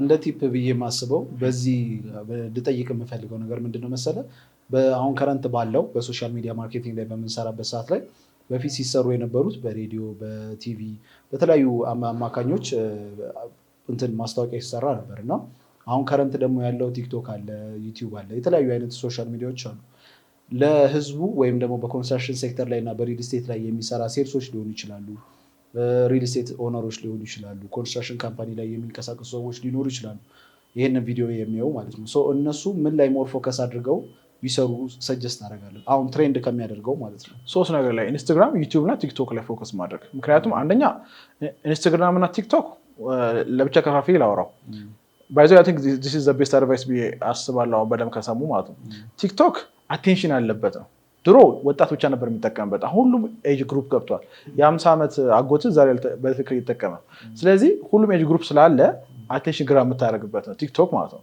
which means ምንድነው ብራንድ አዌርነስ ስቴጅ አለው በማርኬቲንግ ፈነል ወይ ደግሞ በማርኬቲንግ ሴልስ ፕሮሰስ ላይ የመጀመሪያው አቴንሽን ነው ከዛ በኋላ ትረስት ቢልድ የምታደርግበት ሊድ ጀነሬሽን እና ሊድ ነርቸር አለ ከዛ መጨረሻ ላይ ኮንቨርዥን አለ በማርኬቲንግ ፊሎሶፊ ወይ ደግሞ በማርኬቲንግ ሳይንስ ማለት ነው ስለዚህ አዌርነስ ክሬት ብራንድ አዌርነሳቸውን ክሬት ማድረግ ይችላሉ በቲክቶክ ኮንሲስተንትሊ ቢሰሩ ቢያንስ ሚኒመም ብቻ በየቀኑ 7 ቪዲዮ ካልተቻለ በሳምንት ከ4 እስከ 7 ቪዲዮ ቲክቶክ ላይ ክሬት ማድረግ አለባቸው ያን ክሬት ለማድረግ ደግሞ ልክ እንደዚህ ትልቅ ፕሮዳክሽን አያስፈልግም ጥሩ ስልክ ካላቸው እና ሳውንዳቸው ጥሩ ከሆነ ላይት ካላቸው ኢትስ ኦቨር ያን they can start right now ማለት ነው ኢንስታግራም አድቫይዝ ማድረግ ምንድነው ኢንስታግራም ላይ ኮንቨርሴሽን ክሬት ማድረግ ይቻላል ሜኒቻት የሚባል አፕሊኬሽን አለ እዛ ላይ ሳይን አፕ አድርገው ከከስተመሮቻቸው ጋር ኮሜንት እንዲያደርጉ ኢንከሬጅ በማድረግ any conversation you can have conversation with the customers ማለት ነው ኢንስታግራም the best የሚያደርገው እሱ ነው ፕላስ ደግሞ ሶፊስቲኬትድ የሆኑ ከስተመሮችም አሉበት በፍጥነትም እያደገ ያለ ከቲክቶክ እንደ ቲክቶክ ትልቅ ባይሆንም ግሮዙ ማለት ነው ግን ኢንስታግራም ጥሩ እድገት ላይ ያለ ነው እና ፕላስ ትልቁ ነው የምወደው ኢንስታግራም ምንድነው ኮንቨርሴሽን ክሬት ማድረግ ትችላለህ ዩቲዩብ ላይ ስንመጣ ዩቲዩብ ላይ ፎከስ ማድረግ ያለባችሁ ለምንድነው ዩቲዩብ ላይ እንደዚህ እንዳሁኑ ፖድካስት 2 hours 1 hour 30 minutes 10 minute ቪዲዮዎችን ክሬት አድርጋ ከስተመሮች ካንተ ጋር ያቺ ቅድም ያወራናት የ7 ሰዓት ካንተ ጋር ለ7 ሰዓት ኢንጌጅ ማድረግ አለበት ስለዚህ ትረስት ክሬት ማድረግ ይችላል ማለት ነው ለምሳሌ አንድ ሪል ስቴት ኤጀንት በስሙ ስለ ሪል ስቴት እና ከሪል ስቴት ጋር የተያያዙ ነገሮችን እንዲሁም የራሱን ላይፍ ስቶሪ ጨምሮ የሚያወራበት አንድ ቻናል ክሬት ቢያደርግ ያ ሪል ስቴት ኤጀንት የሚሸጠውን ፕሮዳክት በሚያስታውቅበት ጊዜ ራሱ ኢንፍሉዌንሰር ይሆናል ማለት ነው አንድ ካምፓኒ ፌስ ባለሙያ ቀጥሮ ፌስ ፐርሰናል ብራንድ የሚሆነው ባለሙያ ቀጥሮ ወይ ደግሞ ራሱ ሲኦ እና ፋውንደሩ የቢዝነስ አሁን ኢሎን መስክ ማየት ይችላል ኢሎን መስክ የቴስላ የስፔስ ኤክስ እንዲሁም የሌሎች የቦሪንግ ካምፓኒ የኒውሮሊንክ ካምፓኒ 4-5 የሚሆኑ ካምፓኒዎች ፌስ ሆኖ እየመራ ነው ያለው ለዛ ነው ላስት ይር ላይ 30 አይ ቲንክ ወደ 39 ቢሊዮን ዶላር ነው አድ ያደረገው ማለት ነው አሁን ወደ 456 ቢሊዮን ዶላር ደርሷል የሱ ቁጥሩን ካልተሳሳት ወደዛ አካባቢ ደርሷል ኦልሞስት half a trillion ማለት ነው ኢሎን መስክ ኢንትሮቨርት ነው ካሜራ ፊት መቅረብ የሚፈልግ አይነት ሰው እንዳልሆነ ያስታውቃል ኢንተርቪው በሚደረግበት ሰዓት ራሱ አመላለሱ በጣም ነው የሚያስቀው ኢንትሮቨርት እንደሆነ ያስታውቃል ፔንፉል ነው ለሱ ካሜራ ፊት እንደዚህ መቀመጥ በጣም ፔንፉል ነው ግን ሌሪ ኤልሰን ነው ዘ ኢንቪዚብል ቢሊዮነር ነው የሚባለው ኦራክል ፋውንደር ማለት ነው ከኋላው ነው ግን ሂ ቢትስ ማለት ያው እሱ ወደ 9-7 ቢሊዮን አዳርጓል ብዙ የተጎዳ ሰው አይደለም ግን ምን ልፈልጌ ነው ዝም ብለህ አሁን ስፐርስ ቢፎካከሩ ለብታስበው በሩጫው ኢሎን መስክ አሸንፏል ዋይ ማያውቀው የለም ኢሎን መስክ ነው አለም ላይ ለብትይ ማርክ ዙከርበርግ ዘ ላስት 5 years በጣም የጠፋ ሰው ነበር አሁን ኢንስታግራም ላይ በጣም አክቲቭ ነው ኮሜዲያኖች ፖድካስት ላይ እየቀረበ ነው ራሱን አውጥቶ እየሸጠ ነው ዋይ ፐርሰናል ብራንድ በትክክል አስፈላጊ እንደሆነ ቢሊዮነሮቹ አውቀው ፊት ለፊት ላይ ካሜራ ላይ ናቸው አሁን ማለት ነው ምክንያቱም they don't need to be in front of the camera ግን ለምሳሌ ብሉቤሪ ጠፍቷል ብላክቤሪ ስልክ ጠፍቷል አሁን ከገበያ የ8 ቢሊዮን ዶላር ካምፓኒ ነው ቫኒሽ ያደረገው አይደል እንዴ ከምድረ ገጽ የጠፋው ያ ምንድነው ያቁታል ዛሬ ፌስቡክ ትልቅ ግዙፍ ቢሆንም the next 10-20 years ካሉት የማርኬት ለውጦች ጋር ራሱን አዳፕት እያደረገ ካልሄደ ይጠፋል ማለት ነው ስለዚህ እዚህ ውስጥ ለምሳሌ ከሚሰማ ሪል ስቴት ኢንቨስተር ከሆነ ተደብቆ ወይ ደግሞ ካምፓኒውን ደብቆ ብቻ ሁል ጊዜ በጀርባ በሚደረጉ ሽያጮች ሰርቫይቭ ማድረግ አይችልም። ለምን? ቀጣይ የቻይና ካምፓኒ፣ የአሜሪካ ካምፓኒ፣ የዩኬ ካምፓኒ ትልቅ ዶላሮችን ይዞ እዚህ እንግዲህ አስበው ተቸግረ ነው ቢልድ የምታደርገዋል። ባንክ ብድር ተጨቃጭቀ ነው። ግን ያ ትልቅ ያንን ዶላር ይዞ እኛ ሀገር ላይ መጥቶ በአንድ ዓመት በሁለት ዓመት ትልልቅ ሄክታር መሬቶች ላይ ትልልቅ አፓርትመንቶችን፣ ኮሚኒቲዎችን እጅግ ለግዠሪየስ የሆኑ አፓርትመንቶችን ቢልድ አድርጎ በብራንዲንግ እና በማርኬቲንግ እውቀት፣ በሳይንስ የታገዘ እውቀት፣ በሴልስ ሲስተም የታገዘ እውቀት ማርኬቱን እንትን ሲለው ኢቨን የእሱ ማርኬት ምን ሊያደርገው ይችላል? ኢቨን የአፍሪካ ለአውሮፓ ገዢዎች ሁሉ ክፍት ሊያደርገው ይችላል። እነዛ ማርኬት ላይ ለዲያስፖራዎቹ ሪች ማድረግ ሲችል ፌስቡክን፣ ቲክቶክን፣ ጉግል አድን እንዲሁም ደግሞ ዩቲዩብን ተጠቅሞ ማለት ነው እንዲሁም አርቲፊሻል ኢንቴሊጀንስን ተጠቅሞ ገበያ ላይ ኮምፒታቲቭ እንዴት ነው የምትሆነው ነው። አንተ ተደብቀ ሲኦ ፋውንደር እና ማርኬቲንግን አታውቅም፣ ሶሻል ሚዲያ ማርኬቲንግን አታውቅም፣ ትንቀዋለህም ሲብስ። ስለዚህ እንዴት ነው ኮምፒት የምታደርገው ነው። ስለዚህ አንዳንድ ሰዎች በፔን የሚማሩ ከሆነ በፔን ይማራሉ፣ በውድቀት በክስረት ከገበያ በመውጣት ብላክቤሪ ከገበያ ወጥቶ ኮዳክን ታውቀዋለህ። እዚህ ጋር የፊልም ዲጂታል የኮዳክን የዛን ሰዓት ኢንቢሊየንስ ዶላር የሚገመት ትልቅ ካምፓኒ የዲጂታል ካሜራ በመጣ ሰዓት ራሱን አዳፕት አላደርግም ብሎ ያንን የዲጂታል ካሜራ ቴክኖሎጂ የያዘው ሰው ፒች ሲያደርግላቸው አንፈልግም ብለው ለሶኒ ሄዶ ፒች ያደረገ ያ ሰውዬ ማለት ነው። ሶኒ ተቀበለው ያን ቴክኖሎጂ። ልክ የሶኒ ዲጂታል ካሜራ ማርኬቱን ሳያጠለቀለቀው ኮዳክ ምን ሆነ? ከገበያ ወጣ ማለት ነው። ጀነራል ሞተርስ፣ መርሴዲስ፣ ላምበርጊኒ ምናምን የሚባሉ የካር ካምፓኒዎች ተደምረው የቴስላን ስቶክ ወርዝ እንደሚያደርጉ ታውቃለህ? 5ቱ ተደምረው ማለት ዋይ ቴስላ በእርግጥ የተሻለ ፕሮዳክት ወይ ደግሞ የተሻለ ትሬንዲንግ የሆነ ፕሮዳክት ይዘው መጥቷል። ካለው ከፊቸር ጋር ካለው እንትን ጋር ኢነርጂ ሴክተር ጋር ካለው ማች ከሚያደርግ ይዘው መጥቷል። ማነው ብራንድ የሚያደርገው? ኢሎን መስክ ነው። ትዊተርን በ41 ቢሊዮን ዶላር ነው የገዛው። ስለዚህ አንድ ትዊት ሲያደርግ 225 ሚሊዮን ላይክ እና ቪው ነው የሚያገኘው። ስለዚህ ትልቅ ማይክ እና ትልቅ እንትን ይዟል። ለምን? ሙሉ አሁን የጠየቀኝ ጥያቄ ሲጠቀልለው አቴንሽን ዘ ኒው ከረንሲ ዘ ኒው ኦይል። አቴንሽን አሁን ቤንዚን ነው። አቴንሽን ናፍጣ ነው። አቴንሽን ዘ ኒው መኒ ሜከር ማለት ነው። አቴንሽንን የያዘ ሰው ሞኔታይዝ ማድረግ ከቻለ ክሜክ መኒ ማለት ነው። ስለዚህ ከአቴንሽን ውጭ ተደብቄ ኢንቪዚብል ሆኜ ከጀርባ በቃ ምናምን የማይሆንበት ጊዜ መጥቷል ማለት ያ ማለት የግድ ያ ሰውዬ ፊቱን ማሳየት አለበት አይደለም። ግን ያንን ፐርሰናል ብራንድ የሚሆነው ሞዴል ወይ ባለሙያ ማርኬቲንግ ባለሙያ ሊሆን ይችላል፣ ፐርሰናል ብራንዲንግ ባለሙያ ቀጥሮ በትክክል ኢንሰንቲቫይዝ ያደረገ እያንዳንዱ ካምፓኒ ፕሮዳክሽን እንደዚህ ፕሮዳክሽን ቲም ያስፈልገዋል። አሁን ድሮ ማርኬቲንግ ዲፓርትመንት፣ ሴልስ ዲፓርትመንት አልነበር። አሁን ፕሮዳክሽን ዲፓርትመንት ያስፈልገዋል። አይ ፕሮዳክሽን ዲፓርትመንት እውቀቱም የለኝም ደግሞ ካለ ልክ እንደኛ አይነት ካሉ ኤጀንሲዎች ጋር ኮላብሬት በማድረግ ያንን የፕሮዳክሽን ስራ መሰራት አለበት ማለት ነው። በዚህ አጋጣሚ ማውራት እኔም ሳረሰው መናገር የምፈልገው ነገር ምንድን ነው፣ በማርኬቲንግ ዙሪያ ላይ ከኛ ጋር አብራችሁ ኮላብሬት አድርጋችሁ መስራት የምትፈልጉ ከሆነ እኛም እንግዲህ ለረጅም ዓመት በፐርሰናል ብራንዲንግም ሆነ በድርጅታችንም በዚህ ልክ እያሳደግን ያለንበትን እየሰራንበት ያለው ለውጥም እያየንበት አይደል ለውጥም እያየንበት የምንገኘውን የዚህን የማርኬቲንግ ሙሉ ፕሮዳክሽን ቲም ይዘን ከእናንተ ጋር መስራት እንፈልጋለን። በሪል ስቴት ስራ ላይ ካላችሁ እንዲሁም ደግሞ በኮንስትራክሽን ሴክተር ላይ ሆናችሁ ራሱን የቻለ ትልቅ በጀት ይፈልጋል። ማርኬቲንግ እንደዚህ እንደምታስቡት ቀላል አይደለም። ግን በጀት አድርገን መስራት እንፈልጋለን የምትሉ ከሆነ ስልካችንን የምናስቀምጥላችሁ ይሆናል ማለት ነው። እንግዲህ ከቢጻ ጋር ኮላብሬት አድርገን በሰፊው ምንሰራ ይሆናል። እስከዛሬም እየሰራን እንገኛለን እና ከኛ ጋር ማብራችሁ መስራት የምትፈልጉም ከሆነ እንግዲህ ልደውሉልን ትችላላችሁ ማለት ነው። እንግዲህ በዚሁ አጋጣሚ ሳረሰው ላስታውሰው ብዬ ነው። ፐርሰናል ብራንዳቸውና ሶሻል ሚዲያ ቻናላቸውን ትልቅ የከስተመር የሚያገኙበት ማሽን ማድረግ ከፈለጉ አንተ በምታስቀምጥላቸው ሊንክ ዳይሬክትሊ እኛን ኮሚኒኬት ማድረግ ይችላሉ። ስለዚህ በኮንሰልቲንግ ብቻ ቲም ያላቸው ኮንሰልት አድርገን ሲስተማችንን አሁን እስከዛሬ ከአንተ ጋር የሰራንበት ሲስተም ሙሉ ለሙሉ ኮፒ ፔስት አድርገን እነሱ ላይ ኢንቴግሬት እናደርጋለን። ሙሉ ለሙሉ ደግሞ እኛ ፕሮዳክሽኑን፣ ማርኬቲንግ ስትራቴጂ፣ ኮንቴንት ክሪኤሽኑን፣ ብራንዲንጉን እንድንሰራላቸው ደግሞ ከፈለጉ ሙሉ ለሙሉ ተረክበን እንደ ኤጀንሲ እነሱ አንድ ዲፓርትመንት ካምፓኒዎች ላይ አንድ ዲፓርትመንት ሆነ መስራት እንችላለን ማለት ነው። በጣም አሪፍ። እንግዲህ እስቲ ስለ ኤአይ እናውራ። ከረንትሊ አሁን ብዙ ቦታ ላይ ኤአይ ይባላል። ትንሽ ኮንፊውዝ የሚያደርጉ ብዙ ነገሮች አሉት እና አሁን ከረንትሊ ኢትዮጵያ ውስጥ ኤአይን በምን መልኩ ተጠቅመውበት አድቫንቴጅ ሊያገኙ ይችላሉ? ወይም ደግሞ አሁን ባለንበት ሲቹዌሽን ነገሮችን አስቀድመን ለመሄድ ወይም ደግሞ ቀድሞ ለመጓዝ ኤአይን ተጠቅመን በምን መልኩ ጥቅሞችን ልናገኝ እንችላለን? ኤአይ እንትን ነው። ይሄ አንደኛው እኛ ገና ነን፣ ግን ለምሳሌ ያክል ሲምፕሊፋይ ስናደርገው የዶክመንት ስራዎች ስፔሻሊ አሁን የአማርኛ ኤአይ ሞዴል ካለ አሪፍ ከመጣ አሪፍ ነው። ግን በእንግሊዝኛ የሚሰሩ ወይ ደግሞ የተሻለ አሁን ስፔሻሊ ቻይኖች ሪሊዝ ያደረጓቸው የኤአይ ሞዴሎች የተሻለ የአማርኛ እንትን አላቸው የመጻፍ ችሎታ አላቸው። ስለዚህ እነዚህን ኤአይ ሞዴሎች አንደኛ የዶክመንቴሽን ፕሪፓሬሽን የጨረታ ዶክመንት ሊሆን ይችላል። ኢቨን ኮንትራክቶችን አናላይዝ እንዲያደርግልን መስጠት እንችላለን። ለቻትጂፒቲም ለቻይኖች በነፃ ሪሊዝ ያደረጓቸው ኤአይ ሞዴሎች አሉ እነ ዲፕሲክ ሌሎችም ማለት ነው።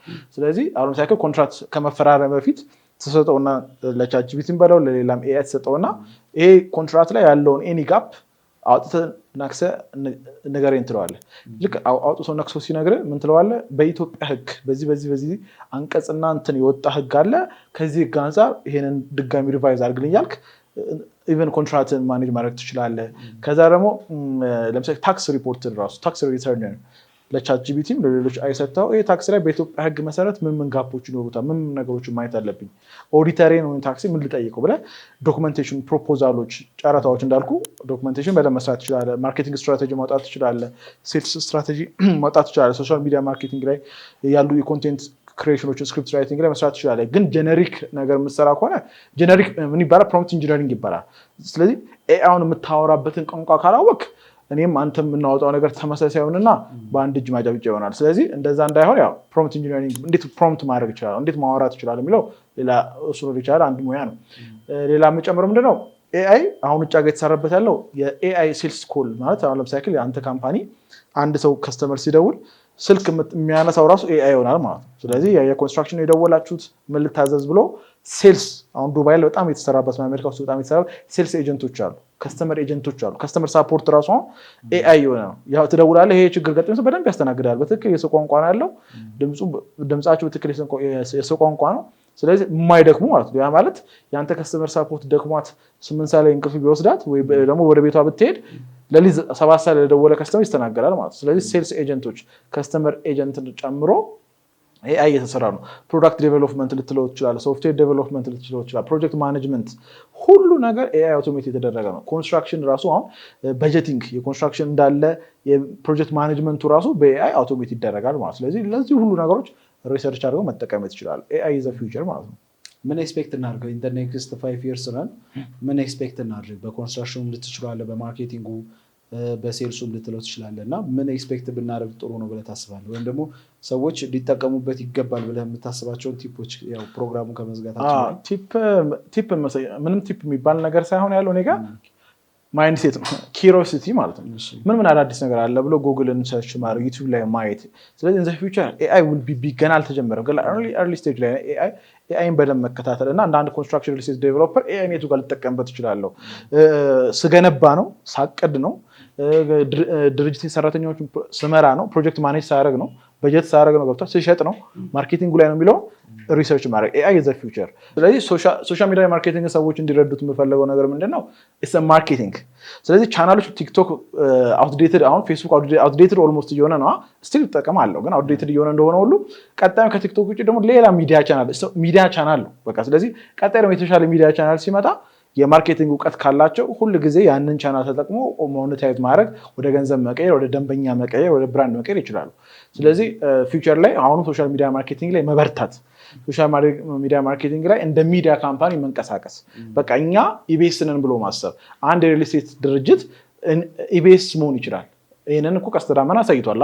ድንቅ ቲቪ ላይ ድንቅ ቲቪን አሁን ቀስተ ዳመና ሞዴል ኢንፍሉዌንሰር አያስፈልገው። ቀስተ ዳመና ብዙ ሚሊዮኖችን ቲቪ ላይ ወይ ደግሞ ሬዲዮ ላይ ከፍሎ ማስተዋወቅ አይጠበቅበትም። የራሱ ኦዲየንስ አትራክት አድርጎ እዛው ዩቲዩብ ላይ እየሸጠ ነው አይደል? ስለዚህ ልክ እንደዛ እንደ ኢቢኤስ፣ እንደ ቲቪ፣ እንደ አርት ቲቪ፣ እንደ ማንኛውም ሬዲዮ ስቴሽን አንድ ድርጅት ራሱን የሚዲያ ካምፓኒ ነኝ ብሎ ካሰበ ትልቅ ኦፖርቹኒቲ ይጠብቀዋል ማለት ነው። አይደለሁም ብሎ ደግሞ በትራዲሽናል መንገድ ከቀጠለ ደግሞ ውድቀትና መከራ፣ ክስረት ይጠብቀዋል ማለት ነው። እንግዲህ ምሮ የሚባለው ሁለት ፈጣሪ የሚያለው ምንድን ነው? እሳትና ውሃን አቅርቤልሃለሁ እጅን ወደ ፈለግከው ስደድ ነው የሚባለው። ስለዚህ የመስደዱ ሁኔታ የኛ ስማርት ነው። የፈጠሩ ነጋዴዎች ይጠቀማሉ። ሁሌም በቢዝነስ ጨዋታ ላይ የፈጠነው ኦፖርቹኒቲ የተጠቀሙ ይለወጣል። ሶሻል ሚዲያ ማርኬቲንግ ኤአይን የተጠቀመ ደግሞ ሰው ተጠቃሚ ይሆናል። እንግዲህ ፕሮግራማችን ይህንን ይመስል ነበረ። ለነበረን ቆይታ ከልብ አድርጌ አመሰግናለሁ።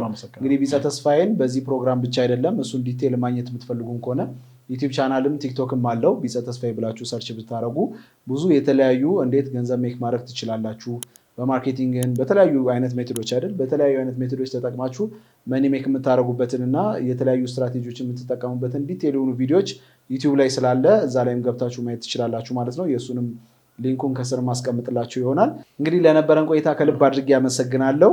እንግዲህ እንደ መጀመሪያችን ፖድካስት ጥሩ እውቀት እንዳገኛችሁበት ምንም ጥርጥር የለኝም። እናንተም ደግሞ ኔክስት እንዲጋበዝላችሁ የምትፈልጉት ገስትም ካለ ኮሜንት ሴክሽን ላይ ያስቀምጡልን። እንዲሁም ደግሞ ማንሳት የምትፈልጉት ሀሳብ እንዲሁም ደግሞ እነዚህ ነገሮች ቢወሩልን ብናውቃቸው ብላችሁ የምታስቧቸው ሀሳቦች ኮሜንት ላይ ካስቀመጣችሁልን እንግዲህ ቢጸ ተስፋዬን እንግዲህ ኔክስት ታይምም የምናገኘው ይሆናል ማለት ነው። እነዛን ኮሜንቶች ማስቀመጣችሁን እንዳትረሱ። በእርግጠኝነት ብዙ ተመራችሁበታል ብዬ አስባለሁ። ለነበረን ቆይታ አቶ ቢጸ በጣም ከልብ አድርጌ አመሰግናለሁ። ጊዜያችሁን ሰጣችሁ እስከዚህ ድረስ እንግዲህ ስለሰማችሁን ከልብ አድርገን እናመሰግናለን። ፕሮግራማችን እንግዲህ በማስታወቂያ የምንዘጋው ይሆናል ማለት ነው። መልካም ጊዜ። በጊዜ ግቡ በሚለው መሪ ቃል መጓዛችን የስኬታችን ምንጭ ነው። የዛሬን ብቻ ሳይሆን የወደፊቱን ፍላጎቶን መረዳታችን ልዩነታችን ነው።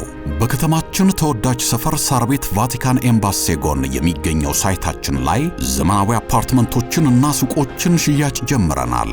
የከተማው ግዙፍ ጂምናዚየምና የሕፃናት መጫወቻ ከሀገርኛ እስከ ኤዥያ ምግቦች በአማራጭነት የሚያገኙበት ፉድ ኮርትም የዚሁ ሳይት አካል ነው። ከባለ አንድ መኝታ ጀምሮ የአፓርትመንት አማራጮች አሉን። ለአጭር ጊዜ በሚቆየው የማስታወቂያ ዋጋ ከ350,000 ብር ቅድመ ክፍያ ጀምሮ በሳር ቤት የሱቅ ባለቤትም መሆን ይችላሉ። ጀምቦሮ ሪል ስቴት። በጊዜ ግቡ።